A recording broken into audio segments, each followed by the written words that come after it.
Chapter 1429. To the Abyss Builders, the past was just a jade slip that recorded the past that had fused with time.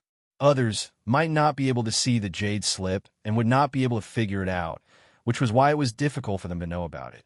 However, to the Abyss Builders who possessed the art of time, some of the powerful warriors among them could see the ancient past. Su Ming could be said to be at the peak of the Abyss Builders.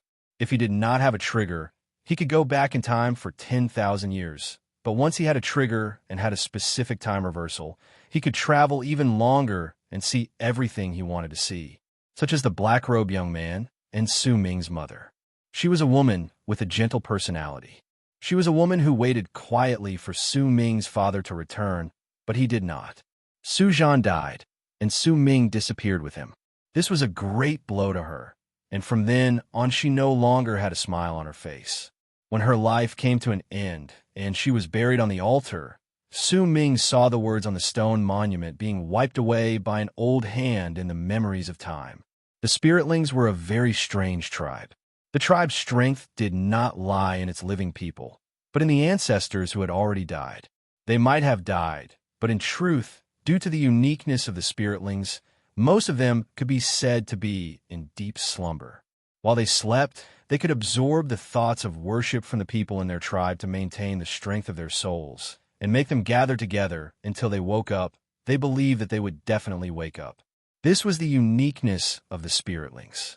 It was just like how Su Ming had reached the Fate realm when he was a master of fate, lives, and death. He needed external fate to complete his own laws of fate, and the ancestors of the Spiritlings used a similar power to maintain a certain degree of immortality. And this worship required the name of the ancestor.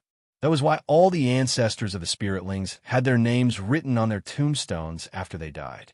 The hand that had appeared before Su Ming's mother's tombstone had wiped off the words on it, making it so that the descendants could not worship the sacred lady of this generation.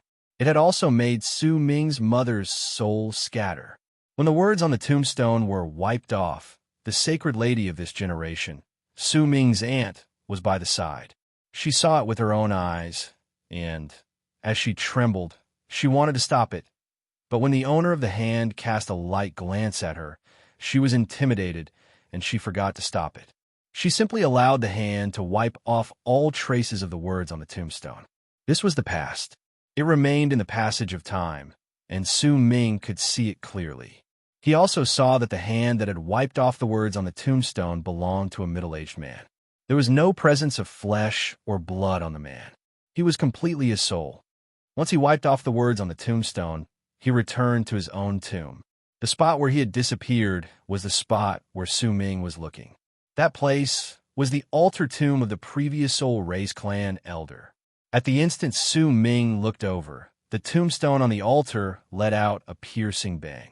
As it did so, a huge crack appeared on the stone monument, as if it could not withstand the anger in Su Ming's gaze. It was as if everything that Su Ming looked at was about to be destroyed. Even if he was dead, he wanted to die again, because the person who wanted to kill him was Su Ming. With a loud bang, the tombstone completely shattered into pieces. Su Ming took a step forward, lifted his right hand, and pushed down on the altar. With it, the world rumbled. The altar looked as if it was being pressed down by an invisible hand from above. Starting from the altar's platform, it started shattering layer by layer. In the midst of the booming sounds, a gigantic palm print appeared on the ground. At the center of the palm print was a shattered coffin. The coffin was red as blood.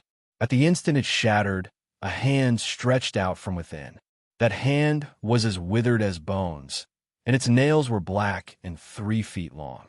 As the arm appeared, a thick aura of death surged into the sky. The hand pushed forward, and the coffin instantly shattered to reveal a thin, middle-aged man dressed in a Taoist robe. His hair was white, and his eyes were like the eyes of Phoenix, but there was a red glare in his pupils. A heinous, murderous aura spread out from his body, and it immediately threw Spiritling's expanse cosmos into chaos, causing endless ripples to appear in the entire Spiritling's expanse cosmos. You, with a murderous aura that could terrify people, The figure that appeared in the world in this manner contained an awe-inspiring and enchanting awe that could intimidate all manner of lives. He spoke slowly towards Su Ming. That presence made him seem as if he was the only supreme being in the world. That strangeness seemed to have gathered the ultimate power of the world, and even the ghastly air around him seemed to have come from the entire Spiritling's expanse cosmos. But he only said one word. Before he could even finish his second word, Su Ming had already appeared in front of the enchanting middle-aged man. He lifted his right hand, and before the middle-aged man could react to what was happening, he seized his neck and squeezed it. Cracking sounds reverberated in the air, and Su Ming smashed his neck against the ground. Su Ming used his full strength to crush the middle-aged man's neck completely, and even his head was crushed. The impact caused the island to tremble with a bang. If it was not because Su Ming did not want to destroy the cultivation planet, he would have destroyed it with that one strike. The middle-aged man's soul was shaken by Su Ming's sudden action. He let out a shrill scream of pain, and his body dissipated with a bang. Once it turned into fog, it gathered together in the distance. When he looked at Su Ming, shock appeared in his eyes. At that moment, he no longer had the strange and enchanting air he had when he first appeared. Instead, his eyes went wide, and disbelief and shock appeared in them. "Who are you?" The middle-aged man was the previous tribe elder. He had met the sovereigns of Dawn in Avacania realm many times, and his level of cultivation was only second to those in Avacania realm. If it was not because of the uniqueness of the Spiritlings, which forced him to die, there was a high possibility that he would have reached Avacania realm by then. However, while he might have been forced to die, he had lost his physical body and turned into a soul. But as his soul was nourished over the years, he had become stronger. He had already gathered together some flesh and blood to form a shell. But when Su Ming seized him and smashed him just then, all the power of worship he had absorbed over the years was immediately crushed. The strength of Su Ming's attack made his skin crawl. It was something he had never encountered in his life. The anger on Su Ming's face caused a chill to crawl down the middle-aged man's spine. Su Ming would not answer. Instead, he moved forward and instantly appeared in front of the middle-aged man again. He lifted his right hand and seized the air. He might have died once, but the powerful sense of life-threatening danger rose in the middle-aged man's soul once more. But he did not dodge. Instead, madness appeared in his eyes. If Su Ming's killing intent was not strong, he would definitely search for another way to solve it. But Su Ming's killing intent was strong. It was a killing intent that could not be neutralized or neutralized no matter what. It was precisely because of this that the middle-aged man instantly descended into madness. He had no choice but to do so, because he did not dare to relax even for a single moment, because the pressure Su Ming brought to him was simply too great. This is the Spiritling's expanse cosmos. Ancestor, protect us. The middle-aged man immediately roared. At the instant Su Ming's right hand came to seize him, he swiftly formed a seal with his arms in front of him. At the instant it appeared, all the altars and tombstones on the islands and the planet shuddered simultaneously. Countless sleeping souls flew out without opening their eyes and surrounded the middle-aged man. They were all the ancestors of the Spiritlings who had been asleep for countless years. Some of them had already woken up, and some were still asleep. But no matter what, they flew out under the middle-aged man's summons and fused with him to fight against the great disaster of the Spiritlings. They had not come because of the middle-aged man's great level of cultivation, but because of an inborn ability that belonged to the tribe elders of each generation, to summon the spirits of their ancestors. The tribe elders of each generation could do this. Almost at the instant, all the souls of the ancestors of the Spiritlings gathered together and surrounded the middle-aged man to form a vortex to fight against Su Ming's hand. The world turned dark. Endless ripples appeared in the Spiritlings' expanse cosmos, and it was filled with the presence of the Spiritlings. It was as if the place had completely turned into the Spiritlings' expanse cosmos. In fact, a will appeared in it, and it was the Spiritlings' will. It doesn't matter how strong you are, You lunatic who wants to kill me for no reason in the spiritlings, you must die." As the middle-aged man roared, Su Ming's hand touched the vortex. Booming sounds reverberated in the air, and most of the vortex crumbled. It swept up the middle-aged man and forced him 10,000 feet back. A small part of his soul immediately scattered, causing his face to turn pale. The shock on his face grew stronger, but at the same time, there was also arrogance in him. This expanse cosmos belongs to the spiritlings. This is our holy land. All the souls in this place, be it the past, present, or future, all their presences belong to the spiritlings. They form the will of this expanse cosmos. You're just one person. Do you think you can fight against the will of an entire expanse cosmos? The middle-aged man's expression was ferocious as he glared at Su Ming. There was an even greater madness in his voice. In his mind, since Su Ming wanted to kill him, then he would completely destroy him because he believed that Su Ming's strike could not do anything to him. Very well. I have never intended to make you pay for your mistakes alone. If that's the case, then I will use all the souls of the spiritlings to write my mother's words on the tombstone again. Su Ming cast the middle-aged man a cold glance. When he spoke, his words spread in all directions like a freezing gust of wind. You said that this expanse cosmos belongs to the spiritlings? At the instant Su Ming said those words coldly, he lifted his right hand and seized the space in the direction of the sky. With a swift yank, he changed the sky again. Compared to Su Ming, the will of the spiritlings' expanse cosmos was like a firefly before a bright sun. When Su Ming seized it, it crumbled, and with a yank, the entire expanse cosmos was filled with Su Ming's will. The middle-aged man was stunned. He was completely and utterly stunned. He stared at the sky blankly and stared at everything in a daze. His mind buzzed. Chapter 1430. The expanse cosmoses belonging to Dark Dawn's camp originally did not have a will. However, over the course of countless years, since there was only one race in each expanse cosmos and there were no other races that clashed with each other, a single, weak will was gradually born. In fact, they could not even be considered as true wills. They were formed by countless thoughts, and if they were given enough time, the tribes in the expanse cosmoses would become stronger and more prosperous. In fact, they might even invade other expanse cosmoses and occupy them. Then, one day, true wills would appear.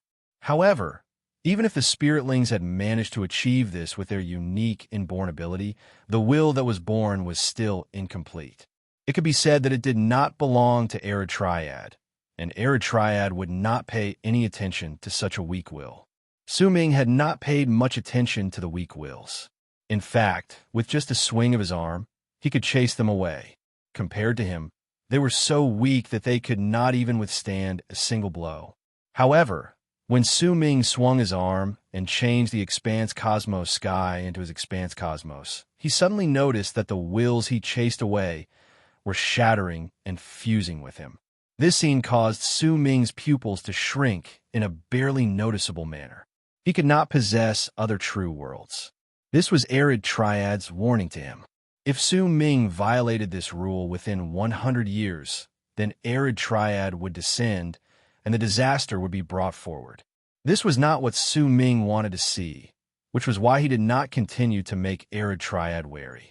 However, the change in the expanse cosmos caused Su Ming's pupils to shrink, and at the same time, he thought a way to break out of this predicament. The moment Su Ming swapped out the expanse cosmos was as if he could cover the sky with one hand. The middle-aged man was dumbfounded. When he sucked in a sharp breath, he instinctively moved back. When he looked at Su Ming, disbelief and shock appeared in his eyes. You. Before he could finish speaking, Su Ming had already turned his head around and cast the middle-aged man a cold glance. With one move, he closed in on him, and the middle-aged man shuddered. He swiftly moved back, spread his arms, and formed a seal. With one hand facing the sky and the other downwards, he roared, "Spiritlings' ancestors, gather your souls on me." When he said those words, the planet shuddered with a bang. The souls of the ancestors of the spiritlings on the countless islands gathered together and fused into the middle-aged man's body, causing his level of cultivation to rise continuously. In an instant, he surpassed those in Avicania realm. His cultivation base continued increasing, but Su Ming was not bothered by it. His body moved, and he allowed the middle-aged man's cultivation base to continue increasing. He allowed the man's expression to become even more ferocious. As he closed in, he lifted his right hand and swung his sleeve. Booming sounds reverberated in the air, and the middle-aged man fell back. He coughed out a mouthful of soul aura, then threw his head back and roared madly. A large number of souls instantly gathered around him. Each of them belonged to the ancestors of the spiritlings. When they gathered together, they looked like a black cloud from a distance. It swept in all directions and charged towards Su Ming. It looked like a gaping mouth that wanted to devour the incoming Su Ming. But at the instant they came into contact with each other, Su Ming let out a cold harumph. He seized the air with his right hand, and it immediately turned into a huge hand in front of him. He seized the black cloud coming to devour him, and booming sounds reverberated through the entire spiritling expanse cosmos. The black cloud formed by the souls of countless ancestors of the spiritlings let out shrill roars. As it shuddered, it looked as if it wanted to break free from Su Ming's grip, but it could not do so. Once Su Ming grabbed it, the roars in the black cloud shook the sky and earth, and an endless amount of shadows appeared. These shadows fought against each other in an attempt to escape from the black cloud, but they could not do anything. They could only let Su Ming grab them. As Su Ming's body sank down, and he stood before his currently empty tombstone, Su Ming seized the huge black cloud with his right hand and lifted his index finger. With the black cloud as ink, he began carving on the empty tombstone. Mother, Chen Su's grave. When he wrote each word, an even more shrill roar echoed in the air from the black cloud. Each word contained the souls of quite a number of ancestors of the spiritlings. As they screamed shrilly, they continuously dissipated. Su Ming was using their souls to form words to worship his mother. The black cloud continued shrinking. A wave of despair enveloped all the souls in it, and it was especially so for the middle-aged man. As he trembled, his voice became the most shrill. This pain was difficult to describe, but to the ancestors of the spiritlings, it was equivalent to everything in the world. There were two types of people who had died once. One of them was indifferent to death, but most of them were even more afraid of death than before. The ancestors of the spiritlings belonged to this type of people. As they screamed shrilly in pain, Su Ming began carving again. Son, Su Ming, with the souls of the ancestors of the spiritlings, pays his respects. When he finished writing all the words, the black cloud in Su Ming's right hand instantly dissipated. The last to disappear was the middle-aged man. Once his soul was crushed by Su Ming, he wrote his final word. The pain of despair caused the middle-aged man to feel as if he was about to go mad. At the instant before he disappeared, he felt as if he had returned to the past and watched the sacred lady of his race give birth to a bastard child with an outsider. The jealousy and madness in his heart caused him to wipe off her existence once she died.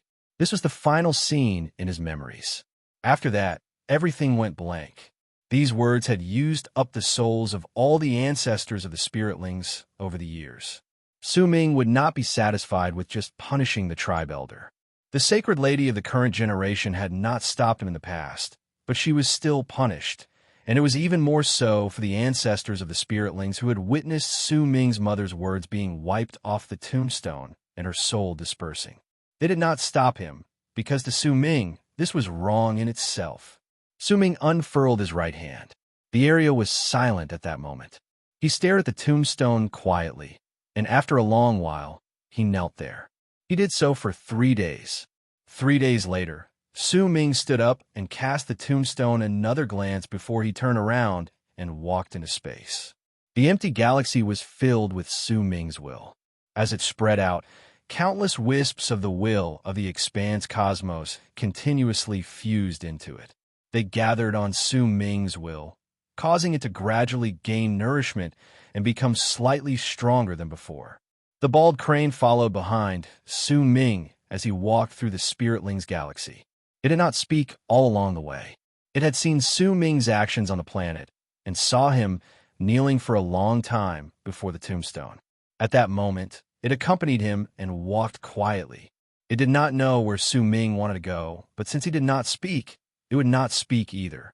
Then, a very normal-looking planet appeared in front of Su Ming. There was not much spiritual energy on it, and it was incredibly desolate. There were also very few cultivators on it. Su Ming stared at the planet.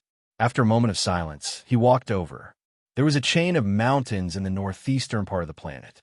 Su Ming stood there and stared at a village at the foot of the mountain. Over there was the place where he had seen his mother's birth when he was the fragment of his soul. He watched it quietly, and after a long while, Su Ming spoke faintly. Either get lost or die. Su Ming's murderous aura had yet to disappear, and it was impossible for it to disappear just because he wiped off the souls of all the ancestors of the Spiritlings to worship his mother. He might have never met his mother, but she was his mother. Right then, her soul was scattered, and all of it was because of the previous tribe elder of the Spiritlings. Su Ming was already being merciful by not exterminating the Spiritlings. The murderous aura was in his heart, and it was difficult for it to disappear. At that moment, if there was anyone who was blind enough to provoke him, then they would have to face a Su Ming with monstrous killing intent. And coincidentally, there was indeed someone who was blind enough to appear. What utter arrogance! A cold and dark voice echoed in the air. Song San Nu's figure swiftly appeared on another mountain not too far away from Su Ming. He stood there, and when he looked at Su Ming, a powerful fighting spirit appeared in his eyes. I'm the sovereign of Dawn and Avacania realm, Song. Song San Nu swung his arm and said coldly. But when he said those words, and before he could finish his name, Su Ming turned his head around, and a hint of ferociousness and killing intent appeared on his face. Get lost. With that one word, the world roared. The entire planet shuddered, and the entire expanse cosmos shuddered. It was as if thunder was rumbling. At the instant his voice reverberated through the entire expanse cosmos, the space in front of Su Ming distorted. Song San Nu's expression changed drastically. The mountain range under him crumbled, but it did not shatter into pieces. Instead, it was reduced to ashes. Song San Nu coughed up 7 mouthfuls of blood in succession. He was forced back 70,000 feet. When he finally stopped, he lifted his head, and shock appeared on his face. When Su Ming's voice reverberated through the entire Spiritlings expanse cosmos, Song San Nu's heart trembled. At the same time, 3 black-robed men appeared in the Spiritlings expanse cosmos. Their bodies were surrounded by fog. The 3 of them swiftly spread out. Wherever they went, Su Ming's will would touch them, but it would seem as if it had become invisible. It was as if he could not discover the 3 black-robed men. It was as if there was something strange about them that allowed them to avoid Su Ming's will. They split into 3 directions, and with a single move, they split into countless clones.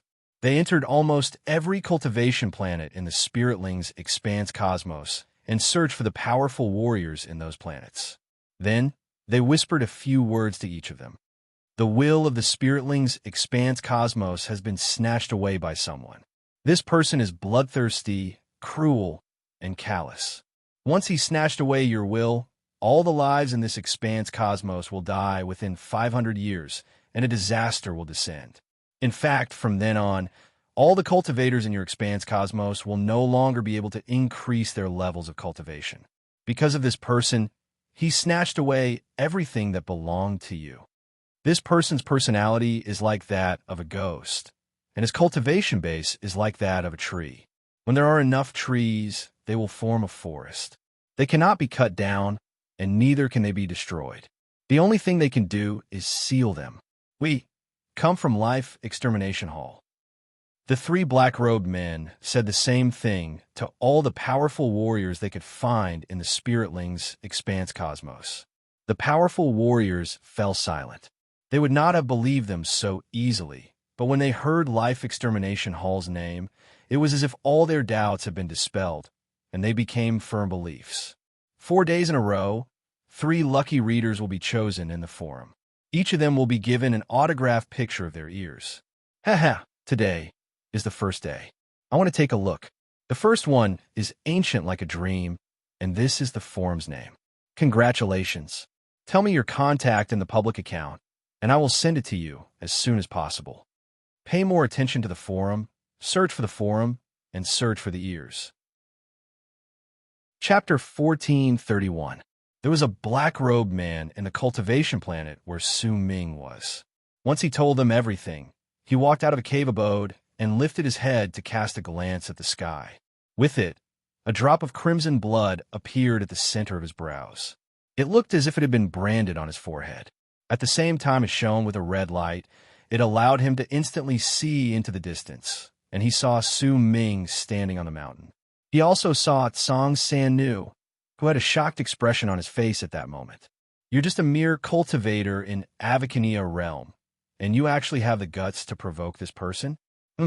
Since the progenitor values this person so highly, he must have made preparations many years ago. There's no way a mere cultivator in Avacania realm can shake him.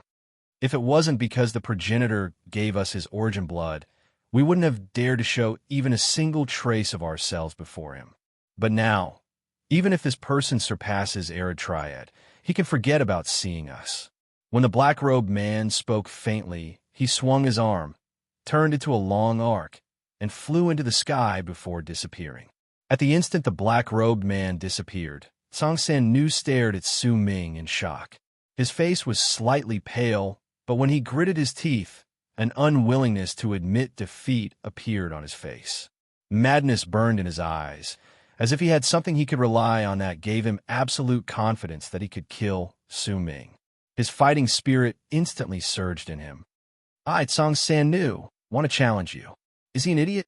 The bald crane lay down lazily beside Su Ming and cast a sideways glance at Tsang San-nu, who was roaring loudly. Strange, why would such a weirdo appear among the Avacania realm cultivators in Dark Dawn's camp? He was 70,000 feet defeated by Su Ming with just one shout, and he still dares to challenge him? The bald crane cast a scrutinizing glance at Tsang San-nu in the distance. It had already come to the conclusion that he was an idiot. Dark Dawn's camp is pretty interesting. They have 3 sovereigns of dawn, but Yin Pei and an idiot appeared. I wonder what the other one is like. A smug look appeared on the bald crane's face. It felt that its grandpa crane had an advantage in terms of intelligence. This old man has killed 3 awakeners from the previous era. You will be the 4th person this old man will kill. After killing you, this old man will change his name to Tsang San-nu. As Tsang San-nu roared, he raised his hands and waved them forward. Immediately, the area around him turned crimson red, and a thick stench of blood spread out in all directions. Once it enveloped the area, the old man raised his right hand and pressed down. Sanguis. As he spoke, roars immediately reverberated in the blood-red world. 5 figures gathered together from the aura of blood. Their bodies were distorted and covered in blood. At the moment they appeared, they looked at Su Ming and turned into 5 long arcs that charged towards him. When they closed in on him in an instant, Su Ming frowned. His murderous aura erupted from him at that moment. He lifted his right hand and seized the air in front of him. With it, the 5 incoming Sanguis shuddered and crumbled. They turned into countless blood pearls that charged towards Su Ming's right hand and gathered together to form a blood pearl in front of it. With a fierce squeeze, the blood pearl shattered, and ripples stirred up in the air around it. Distortions appeared, and the blood-red world around him shattered like a mirror. Tsang San-nu's expression changed again. When he staggered backwards, he coughed up blood, but he did not give up. His face was filled with great confidence, and it remained with him, making him believe that no matter what, he would definitely win this battle. He bit the tip of his tongue and coughed up blood. It immediately turned into a blood dragon. As it roared at the sky, it sucked in a deep breath, and the collapsing blood-red world was instantly sucked into its mouth. Its body immediately swelled up to become 10,000 feet big, and it rushed towards Su Ming. "Since you're asking for death, I will fulfill your wish." Su Ming's expression was dark. When he spoke flatly, he took a step forward and did not dodge the incoming blood dragon. He simply allowed it to open its mouth wide and devour him. At the instant they crashed into each other, Su Ming did not even attack, but the blood dragon let out a shrill scream of pain. Devouring Su Ming was like devouring an entire galaxy, and it surpassed the scope of what it could devour. Even when the dragon crashed into him, it felt as if it had crashed into a wall that could not be shaken. The rebound caused the blood dragon to scream in pain, and its body was instantly torn to pieces. Su Ming did not stop. With a step forward, he instantly appeared beside Song San Nu. He lifted his right hand and swung it forward, and his will descended with a bang. Slave 1. Song San Nu's expression changed. When he retreated swiftly, he opened his mouth and spat out a pearl. Once it appeared, it shattered with a bang and turned into a ball of green fog. When it crashed into Su Ming's will, booming sounds reverberated in the air, and a dried-up arm stretched out from the green fog. A presence that did not belong to this aeon spread out from the arm. The arm was so quick that at the instant it fought against Su Ming's will, it wanted to seize his right hand. Su Ming let out a cold harumph and simply allowed the arm to seize his right hand. With a flip of his hand, he pushed forward. With it, the world roared, and a violent gust of wind swept through the area. The green fog instantly dissipated to reveal a mummy the size of a child of 8 or 9 years old. Red light shone in the mummy's eyes, and there was no intelligence within it. It grabbed Su Ming's right hand, and at the instant it pounced on him, Su Ming swung his right hand, and a huge force immediately erupted from his body. It charged straight into the mummy, and with a bang, the mummy immediately crumbled before Su Ming. "You do indeed surpass those in Avacania realm by a large margin, and you do indeed have the right to kill some of the weaker ones who have awakened, but you shouldn't have provoked me," Su Ming said faintly. With just the mummy, Song San Nu did indeed possess the ability to threaten some of those in Avacania realm. "I'm also very curious. What method did you use to kill those who have awakened? And why are you so confident that you dare provoke me?" A glint appeared in Su Ming's eyes. He was not bothered by the old man's appearance, but the mummy's presence allowed Su Ming to immediately determine that it was a slumbering cultivator from the previous aeon. Su Ming had run into such a person before, but he could not kill him. He could only seal him. Yet now, there was clearly an aura of death around the mummy, and it was clear that its intelligence had been wiped off and it had been refined into a mummy. You can personally experience it. Madness appeared on Song San Nu's face. Once Su Ming crushed the first mummy, he took a few steps back. When he opened his mouth, he spat out another pearl. It immediately turned into black smoke, and soon after, a third pearl flew out of Song San Nu's mouth. The two pearls appeared almost at the same time.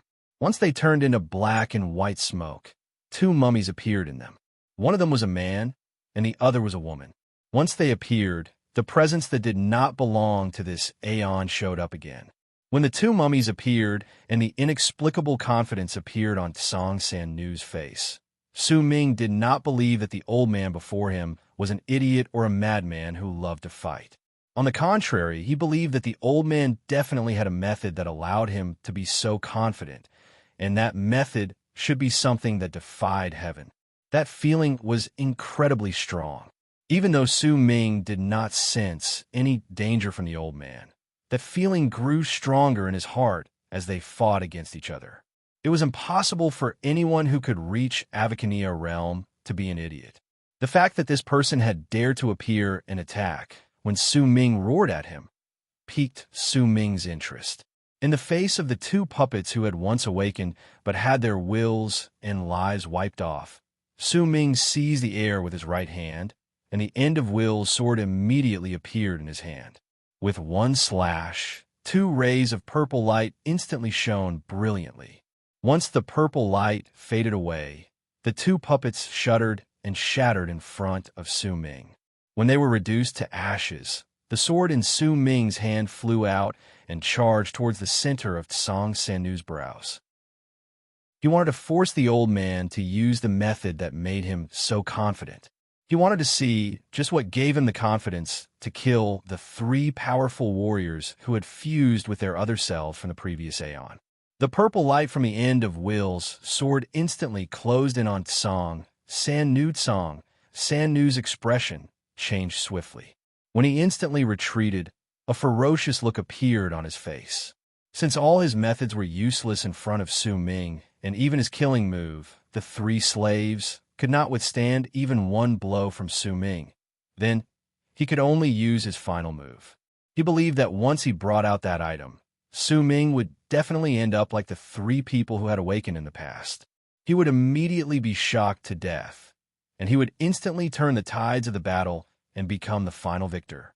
This was something he firmly believed, because the power of that item had never disappointed him even once. He had not brought it out immediately, but only brought it out at the very last moment, because Tsang Sanu liked this sort of feeling. He liked this sort of excitement, and he liked it even more when Su Ming seemed to have gained a complete advantage over him. He would then attack and turn the tides of the battle, so that Su Ming would first be confident and then descend into despair. He liked seeing this sort of expression on Su Ming's face, which was why even if the three slaves were destroyed, his heart would not ache, because he knew that he was about to obtain a puppet that was much stronger than the three slaves. There was confidence on his face, along with madness.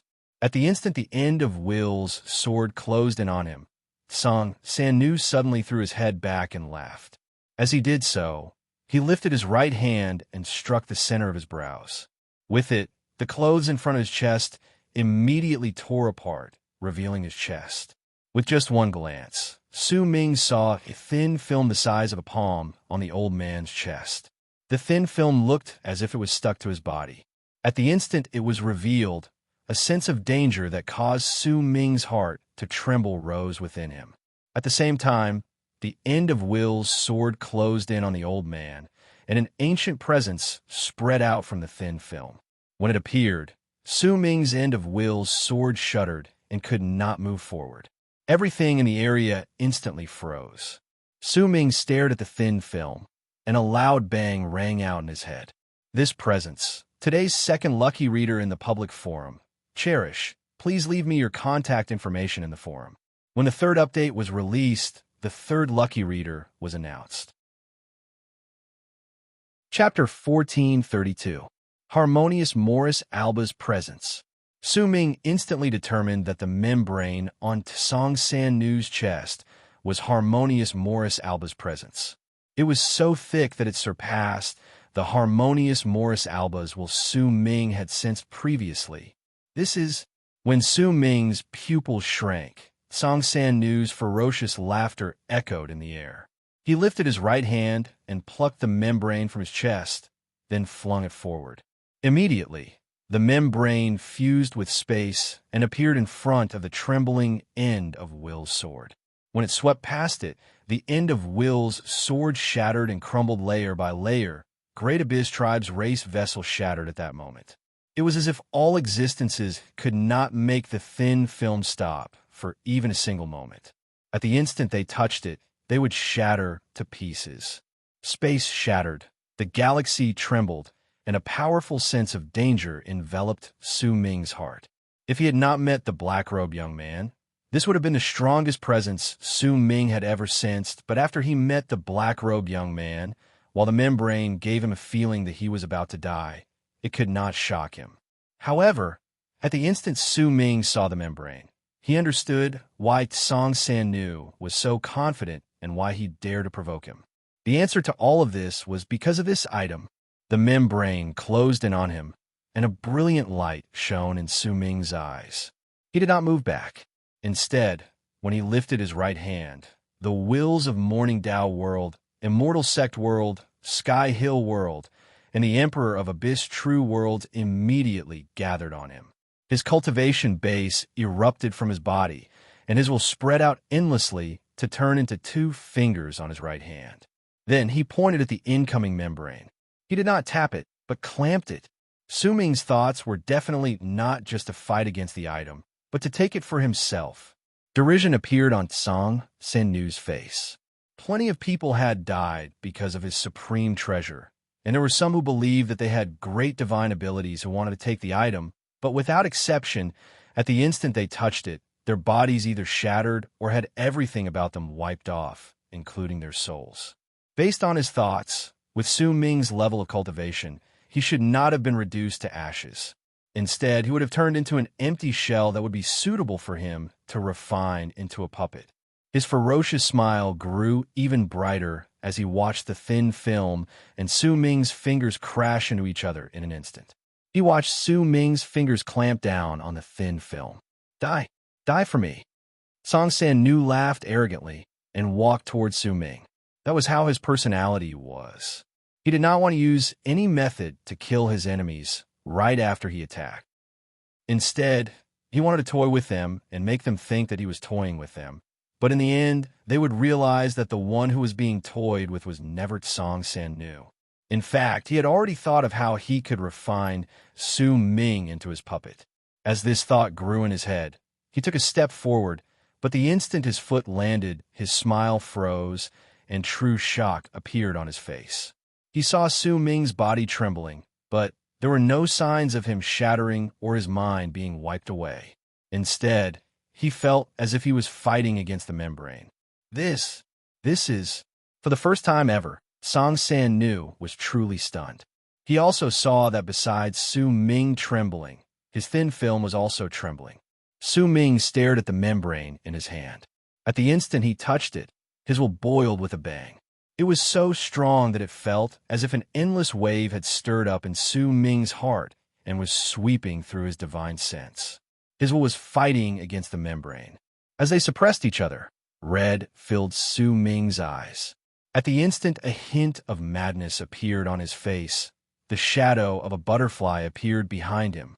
Regardless of whether it was Harmonious Morris Alba or Arid Triad, their wills were in the shape of butterflies, and as Su Ming was the third great will, once he reached his limit, he would naturally reveal the shadow of a butterfly. At the instant the butterfly appeared, the membrane trembled even more furiously. A brilliant light shone in Su Ming's eyes. He yanked his right hand backwards, and a loud bang reverberated in the air. Su Ming staggered 10,000 feet backwards and coughed up 8 mouthfuls of blood. His face was pale, but crazed delight appeared on his face. He slowly lifted his hand and looked at the membrane between his fingers. Not too far in the distance, Song Sen-nu's face turned stark pale. The appearance of this scene overturned everything he knew. He shuddered, and for the first time, true fear rose in his heart. This was the first time he had met someone that the membrane could not kill, and it was also the first time he had met someone other than himself who could subdue it. The reason he was able to subdue the membrane was because his tribe had been worshipping it for countless years, and only then did he gain a sliver of the ability to control it. However, he could only suck it into his chest and place it against his chest before throwing it out to kill others. He did not know how to use it, and he could not use it either. When Song Sen-nu saw that Su Ming was looking at the thin film, he shuddered, and his skin crawled. Without any hesitation, he turned around and used his strongest cultivation base to execute his fastest speed to flee as if he had gone mad. He was afraid. He had never felt such fear and fear before. He did not know how the other party was able to subdue the membrane, but the image of the membrane trembling still appeared in his mind. At first glance, it looked like a tremor caused by fighting against the membrane, but when he recalled it, he found that it was clearly a form of excitement. When he thought of this, Song Sen-nu coughed up a mouthful of blood while feeling aggrieved. He felt incredibly aggrieved. He had come with great confidence, but in the end, he had to run over and give away his supreme treasure. Su Ming did not pay any attention to his departure. At that moment, he placed all his attention on the membrane in his hand. He caressed it, and the crazed joy in his eyes was gradually hidden away, replaced by a strange light. This is a fragment of Harmonious Morris Alba's wing. Judging by its appearance and presence, it clearly comes from the same source as harmonious Morris alba's will. Unless it belongs to another butterfly, then it comes from the harmonious Morris alba in which I live. But the harmonious Morris alba in which I live doesn't have any broken parts. Then where did this fragment come from? A profound look appeared in Su Ming's eyes before his gaze suddenly focused.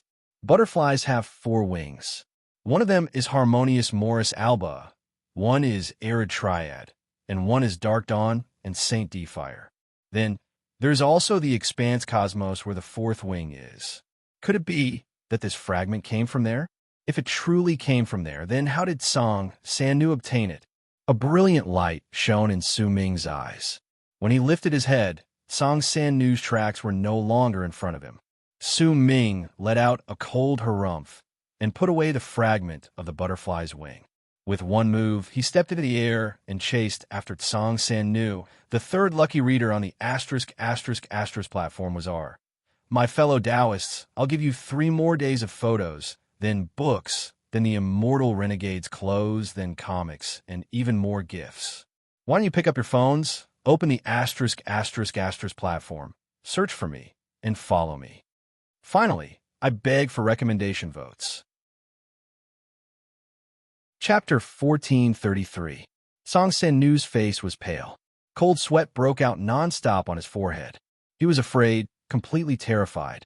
It was not as if he did not know about Su Ming's strength, but before this, he had absolute confidence. He was confident that the so-called strongest of his aeon would become his puppet before his supreme treasure.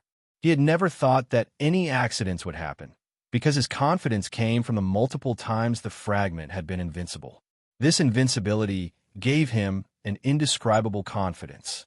Be it Dark Dawn, Saint D Fire, or even arid triad expanse cosmos, he did not regard them with any importance. In truth, that was indeed the case. With the fragment, he stood above all cultivators.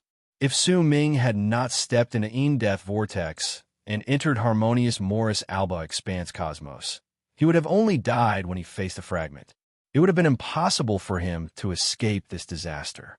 In fact, even if Su Ming had come out of Death Vortex, even if he possessed the wills of the 4 great true worlds and became the strongest will in the butterfly's expanse cosmos aside from arid triad and harmonious Morris alba, he would not have been able to subdue the fragment so easily.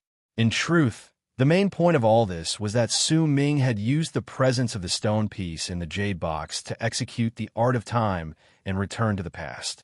He had personally witnessed the black-robed young man absorbing the butterfly. In fact, once he saw the shocking scene, Su Ming overcame his fear and executed the strongest strike of his will against the black-robed young man who had returned to the past. Su Ming's will might have crumbled with that strike, but in exchange, he had gone through a metamorphosis of a new life. It was a change in his mind after he overcame his fear. Once he saw the powerful existence that could destroy a butterfly, Su Ming would naturally not have such an unprecedented shock when he saw the fragment of the butterfly's wing. That was why his will had been able to fight against the fragment with such determination. When the fragment acknowledged the presence that belonged to harmonious Morris alba on him, he had managed to subdue it. All of this might have seemed simple, but in truth, to Su Ming, it was a great disaster of life and death. Once it disappeared, Su Ming's pupils shrank. He lifted his head and stared in the direction where Song Sannu had left into the distance. With a single step, he stepped into space and instantly chased after him. With Su Ming's level of cultivation, it was incredibly easy for him to chase after a person, especially since the true world in this place was already filled with his will. With a single thought, he appeared in the galaxy, and not too far away from him was the pale-faced Song Sannu. Great regret filled Song Sannu's heart. At the instant Su Ming appeared, he turned his head around, and despair appeared on his face. It was despair he had never felt before in his life, and it instantly drowned him like a vast ocean. Once he was submerged, he lost all his memories. Su Ming's figure continued growing larger in his pupils until it replaced everything in his mind. A ferocious look suddenly appeared on his face, and he chose to self-destruct regardless of the cost. Even if he died, he would do it in madness. This was his pride as a cultivator in Avacania realm, but this pride was so weak that it could not even withstand a single blow before absolute power. Before Su Ming, he did not have the right to self-destruct. Su Ming pressed his hand on the top of Tsang Sen-Nu's skull. With a light pat, the tremors immediately shattered all of Tsang Sen-Nu's cultivation base. At the same time, his soul immediately scattered, as if it was about to crumble. Su Ming's soul surged into Tsang Sen-Nu with a howl, and he used his will to perform a soul search on Tsang Sen-Nu. As Su Ming performed the soul search, Tsang Sen-Nu's body trembled violently.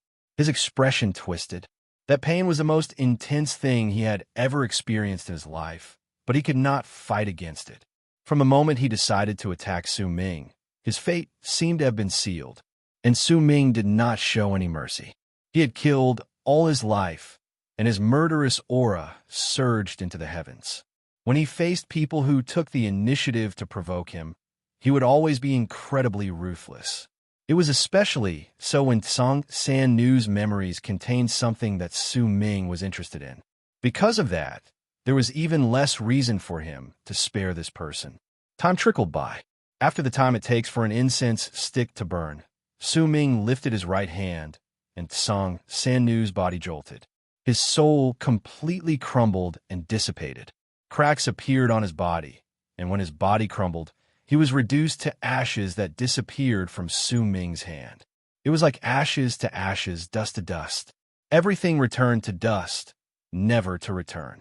If time could be reversed, and Tsang Sen-Nu knew about this a long time ago, he would definitely not have chosen to stand against Su Ming. The truth proved that Yin Pei was right, and it also proved that Ziruo was right. Almost at the instant Tsang Sen-Nu died, the sovereign of Dawn Yin Pei, who was searching for traces of Tian Xiezi and the others for Su Ming in a galaxy in Dark Dawn's camp, suddenly shuddered. His expression changed drastically, and he lifted his right hand to strike his storage bag. Immediately, a jade slip appeared on his palm. Cracks had already appeared on the jade slip when he brought it out. At that moment, he cast a glance at it, and the jade slip was reduced to powder. Yin Pei was silent. After a long while, he let out a long sigh. The jade slip was Tsang Sen-Nu's life slip.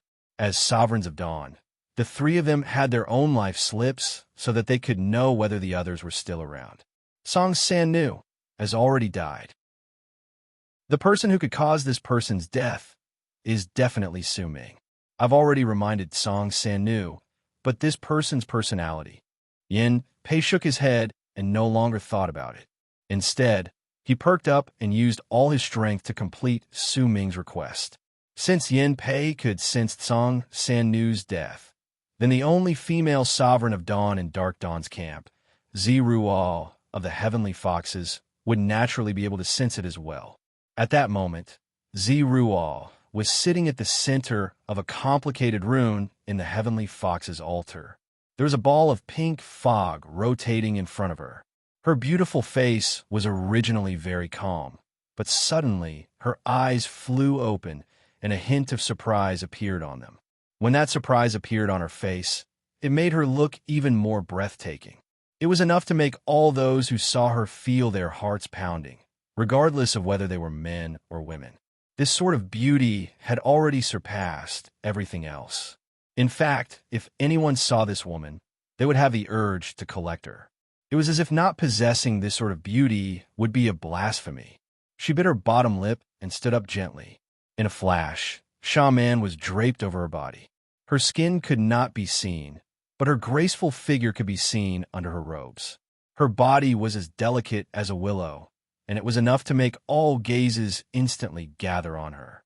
It was as if this woman had gathered together all the beauty in the world. She lowered her head. When she lifted her hand, a shattered jade slip appeared on her palm. When she saw the jade slip turn into ashes, Ziruo sighed softly. Why did he have to do this? Even if he had absolute confidence, it's impossible for Yin Pei to lie about his opponent's strength. Even if he lied, he would only belittle his opponent. He would not exaggerate his opponent's strength, but it's clear that he did not belittle his opponent, nor did he exaggerate his opponent's strength. Based on our understanding of him, he must have already subdued his heart, and he would willingly return to his past life of flattery and flattery for this person. When Zeruah sighed, a strange, brilliant light instantly shone in her eyes. This is the strongest man. Looks like I'll have to speed up my plan. If I can push him to, as Zeruah mumbled, her face turned slightly red, but the resolve on her face became even firmer. Su Ming's expression was calm. He watched Song San-nu's body turn into nothingness, then lifted his head to look at the galaxy in the distance. Viridian gods. They were a tribe that loved wandering through all sorts of strange places in the universe during the three ancient nations. All the members of this tribe would go out to search for all sorts of ruins once they came of age. As for this fragment, it was obtained by a member of a Viridian god from some unknown place many generations ago, and he brought it back to the tribe. In the end, Viridian gods were destroyed by Song San-nu, and they obtained this item by chance. Su Ming recalled the scenes he saw in Song San-nu's memories. After a moment of pensive silence, he took a step forward and disappeared into space. When he reappeared, he had already left the Spiritling's expanse cosmos. He moved through the expanse cosmoses, and each time he went past an expanse cosmos, he would spread out his will without any hesitation and instantly absorb the weak wills that had just been born. As he moved past them, Su Ming's will gradually became stronger, but he did not attract Arid Triad's attention, because Su Ming was not possessing them, and neither was he trying to occupy them. Instead, he was devouring them. He devoured the wills that had been born and fused them into his body to complete himself. However, even if he possessed the butterfly wing fragment, he did not notice that every single time Su Ming walked past the expanse cosmos and devoured the will of that expanse cosmos, the three black-robed men would appear in front of all the powerful warriors in that expanse cosmos. In the name of Life Extermination Hall, they would tell them that their expanse cosmos had been devoured by Su Ming and that their cultivation bases would no longer be able to improve. Their lives would also wither away, and all of this was because of a person called Su Ming. If Su Ming was not sealed, then they would definitely die, and a disaster would definitely descend upon them. The only way to solve this problem was to work together and seal the evil Su Ming. Su Ming walked through the expanse cosmos, and this rumor spread through each expanse cosmos. A wave of hatred towards Su Ming gradually grew in the hearts of many cultivators. They believed in Life Extermination Hall, and they also believed that when they swept their divine senses past the expanse cosmos they were in, they could sense that the expanse cosmos they were in seemed to have withered considerably, which made them even more certain. When one or two people hated someone, that power would not be strong. If there were hundreds or thousands of people, then they could not be underestimated. If there were tens or hundreds of thousands of people, then their momentum would rise. But if there were millions, tens of millions, or even more, then no matter what that person did, he would be evil. Even if he did good, he would still be evil. And at that moment, the seeds of hatred were being spread out in the expanse cosmos Su Ming walked through. Signs of it were slowly appearing, but Su Ming could not sense the three black-robed men's existences. They did not exist in his will. In truth, forget him, even Arid Triad could not sense them. Even harmonious Morris Alba would not be able to sense them unless it regained control over its complete body. All of this was because of the blood on the foreheads of the three black-robed men. That blood could deceive the heavens. It was the blood that deceived the heavens. Chapter 1434. Su Ming was so quick that as he moved through the expanse cosmoses, he stopped in a rather remote expanse cosmos. It was a wasteland, and the barrier of the expanse cosmos around it had been sealed. The person who had sealed it was Song San-nu. Once he destroyed the Viridian gods, he had sealed the expanse cosmos and turned it into a forbidden land. No one could step into it. The seal was so strong that only those in Avacania realm could break it, which was why no one dared to try. Song San-nu was also strong, and he was the leader of the Sovereigns of Dawn. Hence, even those in Avacania realm would not dare to break the seal. At that moment, once Song San-nu died, the seal in the place started to crumble like a rootless duckweed. Su Ming stared at the barrier of the expanse cosmos in front of him. He took a step forward, and the bald crane was the first to fly out. As it clambered, it rammed its head against the barrier. When it shot through it, Su Ming also walked out. In front of him was a wasteland.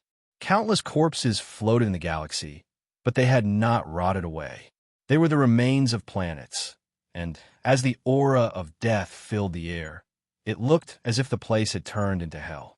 Su Ming swept his gaze across the area, and his eyes landed on a tall palace at the center of the expanse cosmos. It was in ruins, but it had not collapsed. It exuded an ancient presence, and the interior of the open door was dark. It was like a ferocious beast that had opened its mouth before it died.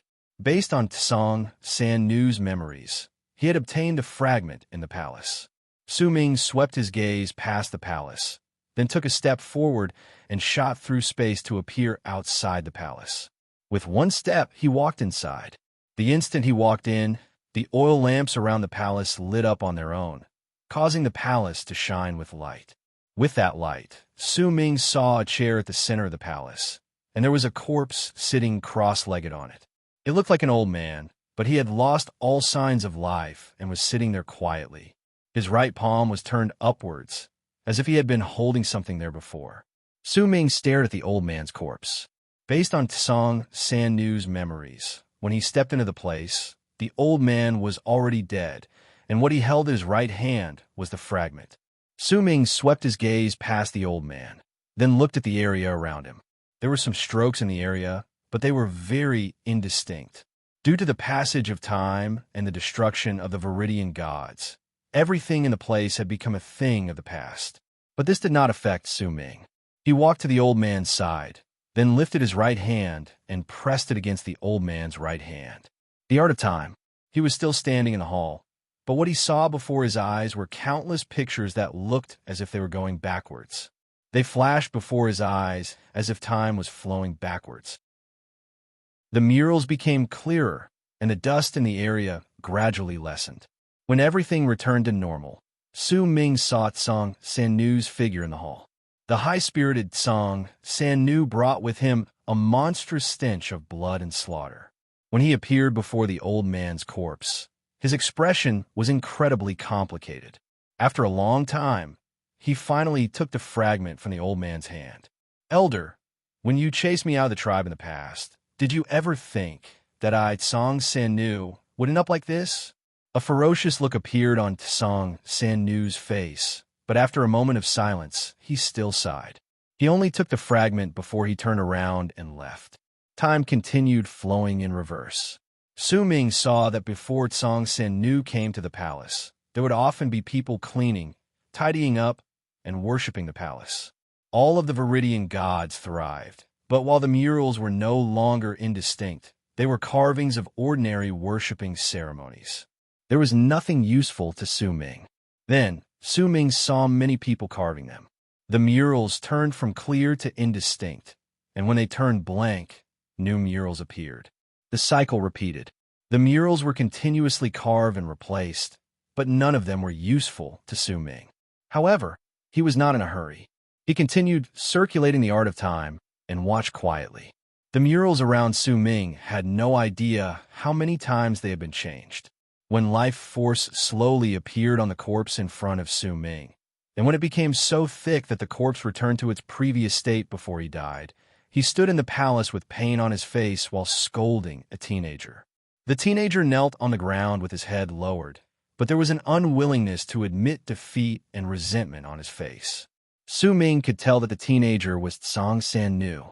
Then, Su Ming saw that the palace had become even more complete, and then, the person who had turned into a corpse stared at the fragment quietly. Once he lifted his right hand, he wiped off the murals around him. At that moment, Su Ming's eyes focused. He saw that the murals that had been wiped off before his eyes were completely different from the ones he had seen in the passage of time. As Su Ming stared at them, he saw that the murals that had been wiped off had been personally carved by the living figure. The entire murals were divided into 4 parts. The first part was a young man who left his tribe after he worshipped his ancestors. His tribesmen sent him off, and he stepped on the path that would bring him to adulthood. The second part was of a tomb, an ancient tomb. The young man walked into it, and there were countless living beings of all sorts surrounding him. When he reached the depths of the tomb, a rune appeared. The young man stood on the rune, and his figure became indistinct before he was relocated. The third part was that, after being teleported, the young man appeared in a strange world. It was a vast world, and within that vast world was a huge gap that led to some unknown place. Just as the young man was about to approach it, an old man suddenly appeared in front of the gap. The old man was covered in blood, and he stood on an ancient ship.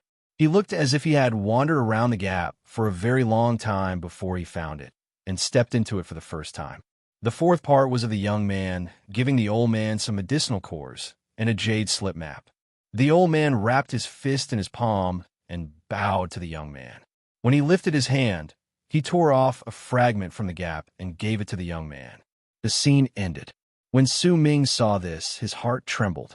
When he continued watching, the scene of time flowing back had been personally wiped off by the mummy when it was still alive. The four pictures disappeared eternally in the passage of time. It would be difficult for anyone to see them. What they saw were four more murals that appeared after they were wiped off. Su Ming opened his eyes. In truth, he had not closed his eyes to begin with. At that moment, he opened his eyes with his will. He lifted his right hand from the mummy's hand, and everything around him returned to normal. It was still broken and ancient, and the murals were still indistinct. Su Ming was silent. The four murals clearly depicted the mummy's experiences when he was alive. More accurately speaking, it was the process of him obtaining the fragment. Clearly, he had never told anyone about it. Even the murals had been personally wiped off after he carved them. He did not want anyone to know about it. Su Ming knew about it, but even though he might have seemed calm after learning about it, a huge storm was raging in his heart. There was not a hint of calmness in his heart. Instead, once he closed his eyes, the scenes from the murals continuously appeared in his head. If these murals are real, then I can be certain that this fragment doesn't belong to another butterfly. It is a part of Harmonious Morris Alba's wing, where I am. I can also be certain that there is a gap on one of Harmonious Morris Alba's four wings.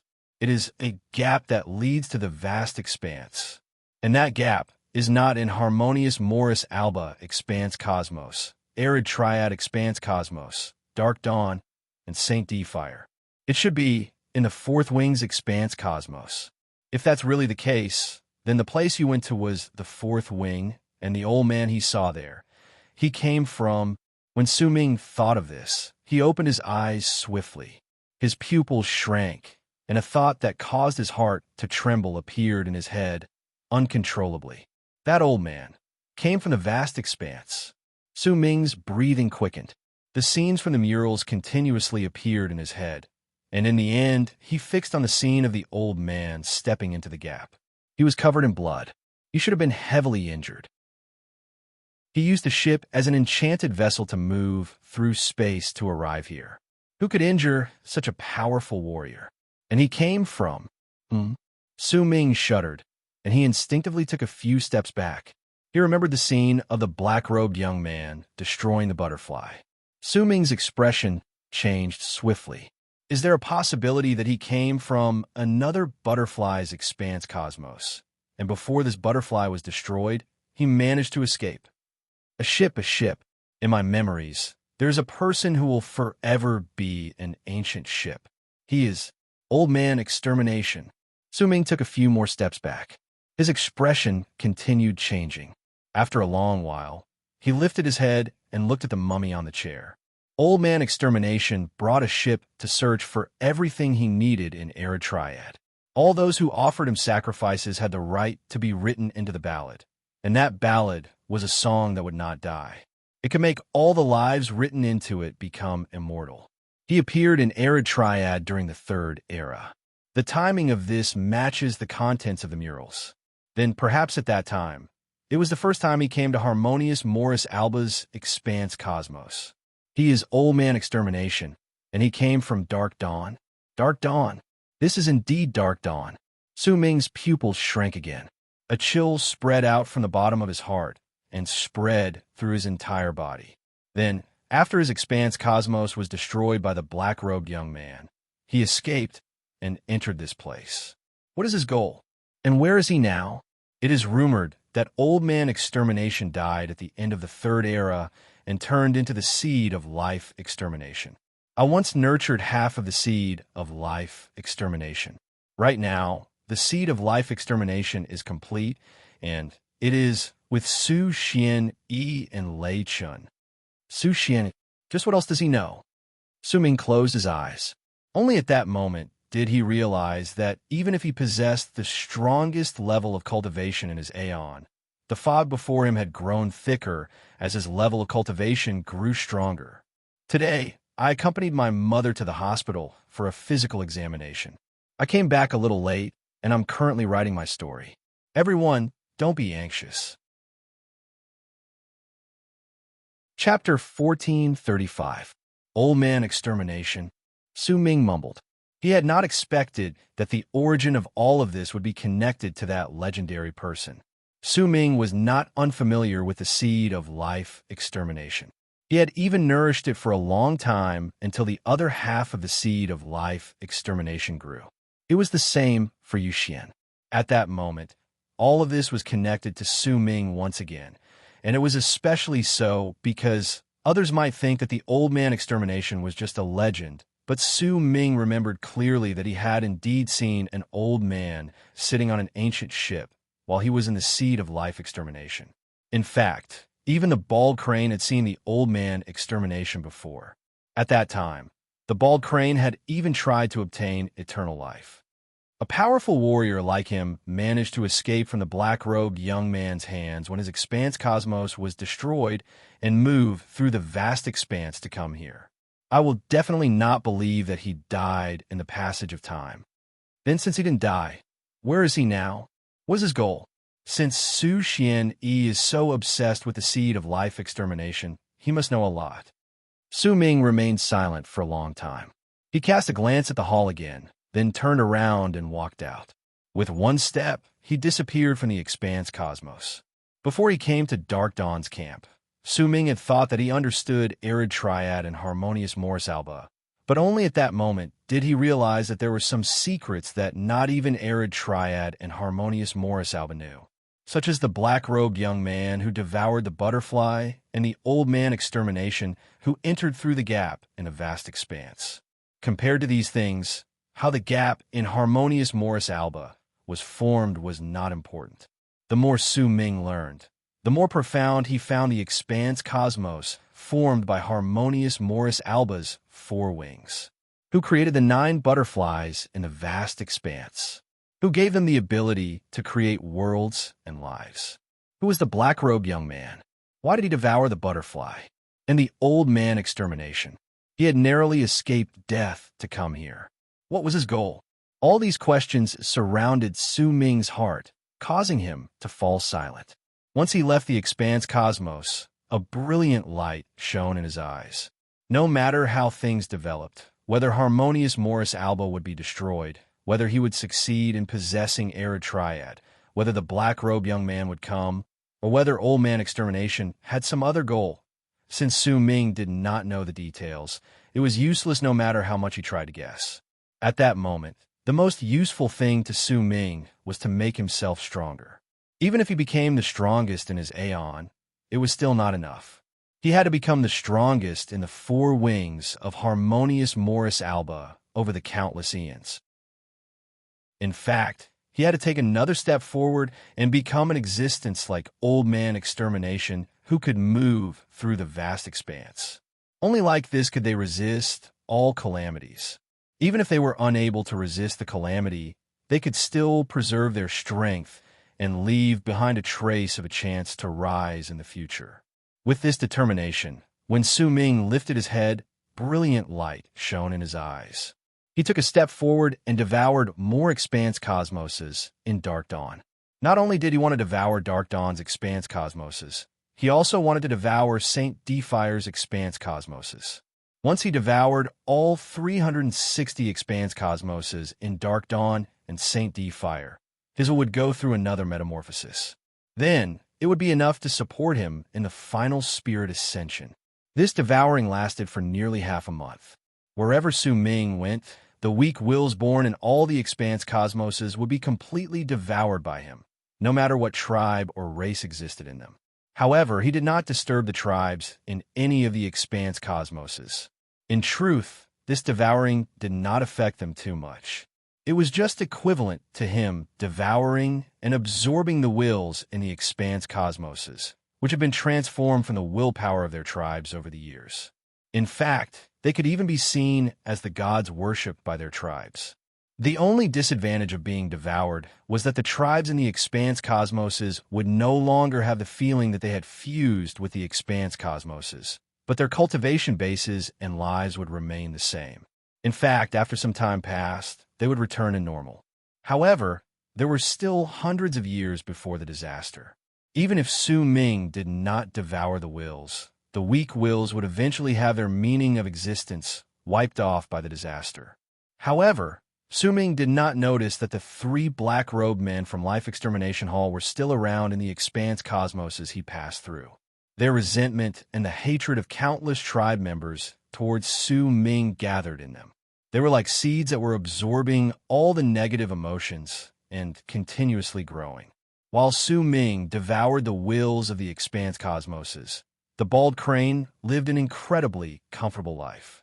Usually, when Su Ming devoured the wills of an expanse cosmos, the bald crane would use all sorts of methods to gather crystals.